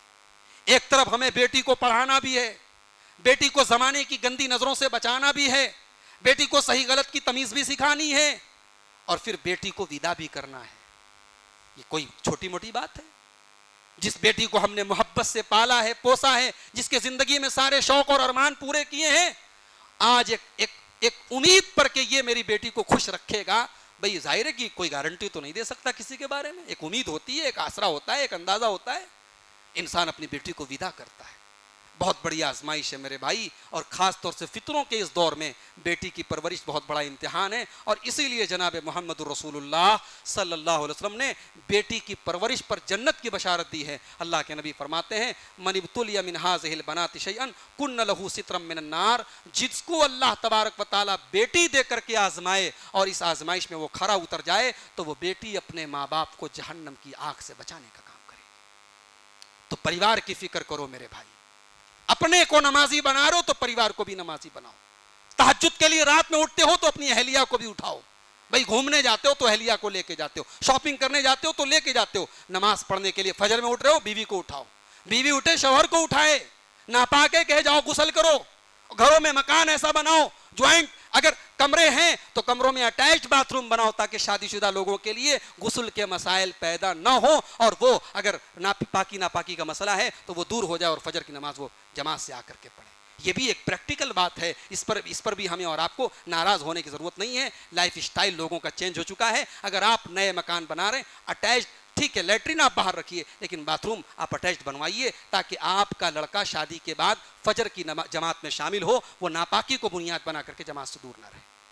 یہ چیزیں ہیں میرے بھائیوں, ان کو ہمیں اور آپ کو پریکٹیکل سوچنا پڑے گا اور ان پر غور کرنا پڑے گا, اپنی فیملی کی فکر کرنی پڑے گی. ایک حدیث سناتا ہوں, وقت زیادہ ہو رہا ہے. اللہ کے پیارے نبی فرماتے ہیں, نسائی کی روایت ہے, رحم اللہ عمران, اللہ تعالیٰ رحم فرمائے اس انسان کے اوپر جو رات میں اٹھ کر کے تہجد کی نماز پڑھتا ہے اور اپنی بیوی کو بھی اٹھاتا ہے. بیوی اگر انکار کر دیتی ہے تو بیوی کو پانی چھڑکتا ہے اور بیوی کو اٹھ کر کے نماز پڑھواتا ہے. اللہ تعالیٰ ایسے لڑکے کے اوپر, ایسے نوجوان کے اوپر رحم فرمائے. پھر آگے اللہ کے نبی کہتے ہیں اور اللہ تعالیٰ اس عورت کے اوپر بھی رحم فرمائے, قامت من اللیل, جو رات میں اٹھ کر کے تہجد پڑھتی ہے, قیام اللیل کرتی ہے, وایقظت زوجہا, اور اپنے شوہر کو بھی اٹھاتی ہے. اور شوہر اگر اٹھنے سے انکار کر دیتا ہے تو اپنے شوہر کے اوپر پانی چھڑک کر کے اٹھاتی ہے. اتنا پیار اور محبت ہو شوہر اور بیوی میں کہ عبادت کے لیے ایک دوسرے کا سپورٹ کرے. یہ پیار ہونا چاہیے میاں بیوی کے اندر میرے بھائی. اما عائشہ فرماتی ہیں نبی اکرم تہجد پڑھتے تھے, کبھی کبھی ایسا بھی ہوتا تھا اللہ کے نبی تہجد پڑھ رہے ہیں اور میں آپ کے سامنے لیٹی ہوئی ہوں, سامنے اللہ کے نبی کی بیوی لیٹی ہوئی ہیں اور اللہ کے نبی تہجد کی نماز پڑھ رہے ہیں. جب تہجد سے فارغ ہو جاتے تھے اور وتر کی نماز کا ٹائم آتا تھا, تہجد میں تو نہیں اٹھایا لیکن وتر میں اٹھایا اور فرمایا یا عائشہ قومی فاوتری, اے عائشہ چلو اٹھ جاؤ, چلو کم سے کم میرے ساتھ تم وتر کی نماز پڑھ لو. رمضان کا آخری عشرہ آتا تھا, اللہ کے نبی کے بارے میں اما عائشہ کہتی ہیں جب رمضان کا آخری عشرہ آتا تھا احیا لیلہ وایقظ اہلہ, اللہ کے نبی رات بھر جاگتے تھے اور اپنے پریوار اور اپنی فیملی کو, اپنے گھر والوں کو بھی رات میں جگاتے تھے اور ان سے بھی عبادت کرواتے تھے. میرے بھائیوں یہ ماحول ہمارے اور آپ کے گھر کا ہونا چاہیے. میں نے ایک واقعہ پڑھا تھا سعودی عرب کے ایک عالم کا, مجھے اس عالم کا نام یاد نہیں ہے, انہوں نے ٹویٹر پر ٹویٹ کر کے یہ واقعہ بتایا تھا. انہوں نے کہا میں فلائٹ میں سفر کر رہا تھا, ایک بریگیڈیئر سے میری ملاقات ہوئی, فلائٹ پر سفر کر رہا تھا, بریگیڈیئر سے ملاقات ہوئی, بعد میں دوستی میں تبدیل ہو گئی. اس بریگیڈیئر کو, جو فوج میں اونچے پوسٹ پر ہے, بریگیڈیئر ہے, اس بریگیڈیئر کو میں نے دیکھا کہ ہر نماز کے ٹائم اس کے پاس کال آتا ہے اور وہ کسی سے بات کرتا ہے اور بس دعا سلام ہوتا ہے اور وہ اتنا کہتا ہے ہاں میں نے پڑھ لیا, جی ہاں میں نے پڑھ لیا. تو ایک دن میں نے پوچھا کہ بھئی یہ ہر نماز کے ٹائم آپ کے پاس کال آتا ہے, کون ہے؟ کہا یہ میرے والد کا کال ہے. اور میرے والد, ہم 8 بھائی ہیں ہم لوگ, اور 8 بھائیوں کو ہر نماز کے ٹائم کال کر کے پوچھتے ہیں کہاں ہو, نماز پڑھی ہے کہ نہیں پڑھی, نماز کی فکر کرتے ہیں نماز پڑھی کہ نہیں پڑھی. میرے بھائیوں, نماز پڑھنے والے بہت ہیں مگر اپنے پریوار کے نمازی ہونے کی فکر کرنے والے آج سماج میں کم ہیں. اللہ تعالیٰ نے قرآن میں حضرت اسماعیل کا ذکر کرتے ہوئے فرمایا وَاذْكُرْ فِي الْكِتَابِ إِسْمَاعِيلَ إِنَّهُ كَانَ صَادِقَ الْوَعْدِ وَكَانَ رَسُولًا نَبِيًّا وَكَانَ يَأْمُرُ أَهْلَهُ بِالصَّلَاةِ. میرا بندہ اسماعیل اپنے گھر والوں کو نماز کی تلقین کرتا تھا, نماز کے لیے اٹھاتا تھا. تو نوجوانوں کے اندر جو دین سے دوری ہے وہ اس لیے بھی ہے کیونکہ گھر کے اندر ہمیں فیملی کی فکر نہیں ہے, تربیت کی کمی ہے میرے بھائی. اور ایک چیز اور ہے کہ ہم دین کے معاملے میں چوزی ہو گئے ہیں. دین میں ہمیں جو چیز آسان لگتی ہے ہم لے لیتے ہیں. بھئی بہت سارے لوگ ہیں جمعہ کی نماز میں آتے ہیں ماشاءاللہ, جمعہ میں مسجد پوری بھری رہتی ہے, 5 ٹائم کی نماز میں غائب ہے. رمضان کا روزہ وہ رکھتے ہیں, اللہ تعالیٰ نے پیسہ دیا تو حج بھی کر لیتے ہیں. تو جہاں ہمیں سہولتیں آسانی ہے وہاں ہم دین پر عمل کر لیتے ہیں, جہاں مشکل لگتا ہے فجر کی نماز مشکل ہے ہم چھوڑ دیتے ہیں. ایسا نہیں ہونا چاہیے, یہ یہودیوں کا طریقہ ہے. پورے اسلام میں داخل ہو جاؤ. افتؤمنون ببعض الکتاب وتکفرون ببعض. اے یہودیو, تمہارا یہ طریقہ ہے کہ تم اپنی کتاب کے بعض حصے پر ایمان رکھتے ہو اور بعض کا انکار کرتے ہو. مسلمانوں, تمہارا یہ طریقہ نہیں ہونا چاہیے. ادخلوا فی السلم کافہ, تم اسلام میں پورے کے پورے داخل ہو جاؤ. اگر اسلام کا کوئی حکم ایسا ہے اس پر عمل کر کے آپ کو مشقت آ رہی ہے, پریشانی آ رہی ہے, سماج کا تانا سننا پڑ رہا ہے تو سن لو بھائی. ہمارے نبی نے تانا سنا ہے, ہمارے نبی نے گالی سنی ہے, ہمارے نبی نے سجدے کی حالت میں اپنی اونٹ پر اپنی گردن پر اونٹنی کی بچہ دانی اور اونٹنی کی اوجڑی لا کے رکھی گئی. اللہ کے نبی نے یہ تکلیفیں برداشت کی, طائف میں پتھر برداشت کیا آپ نے. تو بھئی دین کی راہ میں نبی نے, صحابہ نے کیا کیا برداشت کیا. اگر ہمیں دین پر چلنے کے لیے کچھ قربانی دینی پڑ جائے, کچھ تانے سننے پڑ جائیں, کچھ سماج میں لوگوں کی باتیں سننی پڑ جائیں تو دین سے کمپرومائز مت کرو, دین کے معاملے میں سمجھوتا مت کرو. تو میرے پیارے ساتھیوں, ان سب چیزوں کو جب تک ہم نہیں اپنائیں گے ہماری اصلاح نہیں ہو سکتی اور دین سے جو بیزاری ہے وہ دور نہیں ہو سکتی. دین سے بیزاری اس لیے بھی ہے کہ ہمیں جواب دہی کا احساس نہیں. ہمارے یہاں کوئی ایم ایل اے بن جائے, کوئی ایم پی بن جائے, وہ سمجھتا ہے میں سیاہ و سفید کا مالک بن گیا, کچھ بھی کر سکتا ہوں, کچھ بھی کھا سکتا ہوں. آج چھوٹے موٹے عہدے مل جائیں, چھوٹی موٹی ذمہ داری مل جائے, انسان پاگل ہو جاتا ہے. حضرت عمر فاروق کو دیکھو, 22 لاکھ مربع میل کے مالک ہیں. عرب سے لے کر کے یورپ تک حضرت عمر فاروق کی حکومت چل رہی ہے. روم کے بھی وہ فرما رواں ہیں, عراق کے بھی وہ فرما رواں ہیں, ایران بھی ان کے دور میں فتح ہو چکا ہے. 22 لاکھ مربع, 22 لاکھ اسکوائر میل کے ایریا کے حاکم ہیں حضرت عمر فاروق. مگر رات میں بستر پہ سوتے, نیند نہیں آ رہی ہے. اللہ کل قیامت کے دن پوچھے گا, عمر تیرے دور میں فلاں کے بچے بھوکے تھے, تو کیا کر رہا تھا. عمر فاروق کو وہ ذمہ داری کا احساس, وہ رات کو سونے نہیں دے رہا ہے. رات کو اٹھ کے گشت لگا رہے ہیں, خبر لے رہے ہیں کس کا بچہ بھوکا ہے, کون سی عورت کے گھر میں اناج نہیں ہے, کس پریوار کو کھانا نہیں مل رہا ہے. عمر فاروق راتوں کو گشت کر رہے ہیں. یہ احساس جب تک نہیں پیدا ہوگا میرے بھائیوں کہ ہمارے اوپر وہ ذات ہے جو ہم سے حساب لے گی. اسی لیے اللہ نے قرآن میں کہا یوم یقوم الناس لرب العالمین, میرے بندو اس دن سے ڈرو جس دن اللہ کے سامنے تمہیں پیش ہونا پڑے گا. جب تک یہ احساس ہمارے اندر جواب دہی کا احساس نہیں ہوگا, اللہ کو حساب دینا ہے, اللہ کو منہ دکھانا ہے. اللہ سے شرماؤ میرے بھائی, دنیا سے شرمانے سے کیا فائدہ ہے. یستخفون من الناس ولا یستخفون من اللہ, لوگوں سے شرماتے ہو, اللہ سے نہیں شرماتے. ایک حدیث سنا کے بعد ختم کر رہا ہوں. اللہ کے نبی صلی اللہ علیہ وسلم فرماتے, ترمذی کتاب صفت القیامہ کی روایت, عبداللہ ابن مسعود کہتے ہیں اللہ کے رسول نے فرمایا استحیوا من اللہ حق الاستحیاء حق الحیا, اے لوگو اللہ سے شرماؤ جیسا کہ شرمانے کا حق ہے. صحابہ نے کہا یا رسول اللہ, ہم تو اللہ سے شرماتے ہیں, اللہ سے ڈرتے ہیں, آپ کے کہنے کا کیا مطلب ہے, اللہ سے شرمانے کا کیا مطلب ہے. نبی اکرم مطلب بتاتے ہیں, ان تحفظ الراس وما وعا, اللہ سے شرمانے کا مطلب یہ ہے کہ تم اپنے سر کی حفاظت کرو اور سر کے اندر جو چیزیں ان کی حفاظت کرو. کیا مطلب سر کی حفاظت کرو؟ بھئی سر کے اندر کیا کیا ہے؟ سر کے اندر دماغ ہے, دماغ کی حفاظت کرو. دماغ کی حفاظت کا مطلب غلط خیالوں سے اپنے آپ کو بچاؤ. جب دماغ میں غلط خیال پیدا ہو کسی اچھے کام میں لگ جاؤ. کچھ دین کی ایکٹیویٹیز میں لگ جاؤ, کچھ اچھی باتیں سننے میں, کچھ پڑھنے میں ٹائم گزارو. دماغ کی حفاظت کرو.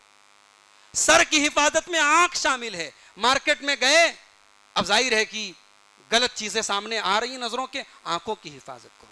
سر کے اندر زبان ہے, زبان کی حفاظت کرو. گالی گلوچ مت کرو, غیبت مت کرو, چغلی مت کرو, جھوٹ مت بولو.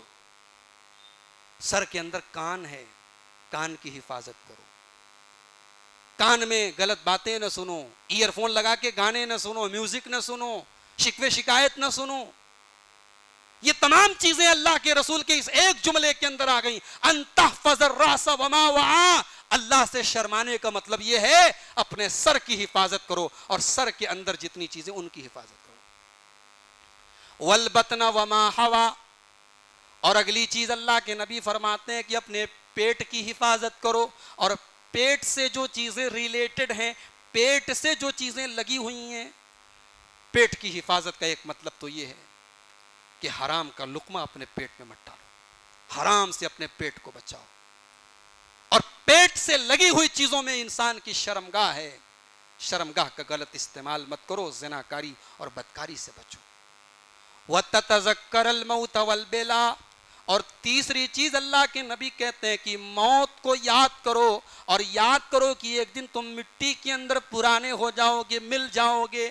آج یہ خوبصورت چہرہ کل اس قبر کی مٹی کے اندر کنکال بن جائے گا اور کھوپڑی میں تبدیل ہو جائے گا. اس کو دیکھ کر کے لوگ ڈرنے لگیں گے. اس خوبصورت چہرے کی خوبصورتی ختم ہو جائے گی. اس قبر کی مٹی میں تمہیں مل جانا ہے. وَتَتَذَكَّرَ الْمَوْتَ وَالْبِلَا. اور آگے اللہ کے نبی فرماتے ہیں وَمَنْ أَرَادَ الْآخِرَةَ تَرَكَ زِينَةَ الدُّنْيَا. جسے آخرت چاہیے, جو آخرت بنانا چاہتا ہے, وہ دنیا کی رنگینیوں کو چھوڑ دیتا ہے. میرے نوجوان ساتھیوں, آج اپنے ہیئر اسٹائل کے اوپر بھی تھوڑا غور کر لینا, آج اپنے پہناوے کے اوپر بھی تھوڑا غور کر لینا. کہیں ایسا نہ ہو کہ فیشن کے چکر میں اور اپنے آپ کو ماڈرن اور اسٹائلش بنانے کے چکر میں تم حرام کام کی طرف جا رہے ہو, تم نبی کے فرمان کے خلاف جا رہے ہو.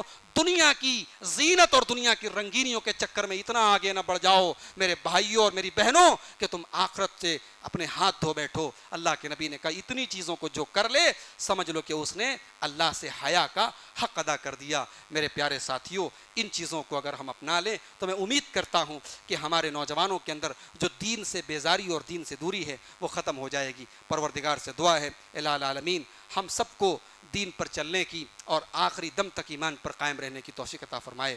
رب العالمین ہمارے نوجوانوں کو اور خاص طور سے ہماری ماں و بہنوں کو دیندار بنائے اور شرم و حیا کا پیکر بنائے. پروردگار ہم میں سے جو بے نمازی ہیں ان کو نمازی بنا دے, جو مریض ہیں بیمار ہیں ان کو شفائے کامل عاجل عطا فرمائے. بنارس میں آپ جانتے ہیں بہت سارے علاقوں میں ندی کا پانی بڑھ گیا, سیلاب آیا اور لوگوں کے گھر ڈوب گئے, کافی نقصان بھی ہوا. اللہ تعالیٰ سے دعا ان بھائیوں کے حق میں بھی کریں کہ اللہ ان کی مدد فرمائے اور ان کی آسانی ان کے لیے فرمائے, اور جہاں بھی لوگ کاروبار سے اور معاشی اعتبار سے پریشان ہیں اللہ ان کے لیے آسانی فرمائے. اللہ ہر وبا سے ہر وائرس سے ہم سب کی حفاظت فرمائے. ہمارے ملک کے حالات کو بھی اللہ تعالیٰ درست کر دے. ہمارے ملک کے آس پاس میں جو ممالک ہیں اور جہاں افراتفری کا ماحول ہے, پریشانی کا ماحول ہے, اللہ تعالیٰ ہر جگہ امن چین اور سکون نازل فرمائے. اللہ قرآن و سنت پر چلنے والوں کا بول بالا کر دے. اللہ دین پر چلنے والوں کا بول بالا کر دے. ہم سب کو آخری دم تک ایمان پر قائم رکھے اور دنیا اور آخرت دونوں میں کامیابی سے نوازے. آمین. وآخر دعوانا ان الحمدللہ رب العالمین والسلام علیکم ورحمۃ اللہ وبرکاتہ. یہاں پر حاضر ہو کر دین کی باتیں سنیں اور اپنے ایمان کو جلا بخشا, اور اس کے بعد شیخ محترم کا ہم شکر گزار ہیں کہ انہوں نے اپنے قیمتی اوقات یہاں پر صرف کیے, اپنی تمام مصروفیات کو بالائے طاق رکھ کر ہماری قوم کی اصلاح کی فکر کے غرض سے یہاں حاضر ہوئے. اور اس کے بعد اس مسجد کے ذمہ داران کے بھی ہم شکر گزار ہیں جنہوں نے یہ انتظامات یہ انصرامات کیے جن کے لیے ہم یہاں پر حاضر ہوئے ہیں. اور اللہ تعالیٰ سے دعا کرتے ہیں اللہ تعالیٰ جن لوگوں نے یہ انتظامات کیے ہیں اللہ تعالیٰ ان کی خدمات کو شرف قبولیت سے نوازے. آخر میں تمام حضرات سے گزارش کی جاتی ہے کہ مجلس کی دعا پڑھ کر واپس لوٹیں. وآخر دعوانا الحمدللہ رب العالمین. سبحانک اللہم بحمدک اشہدو ان لا الہ الا انت استغفرک واتوب الیک.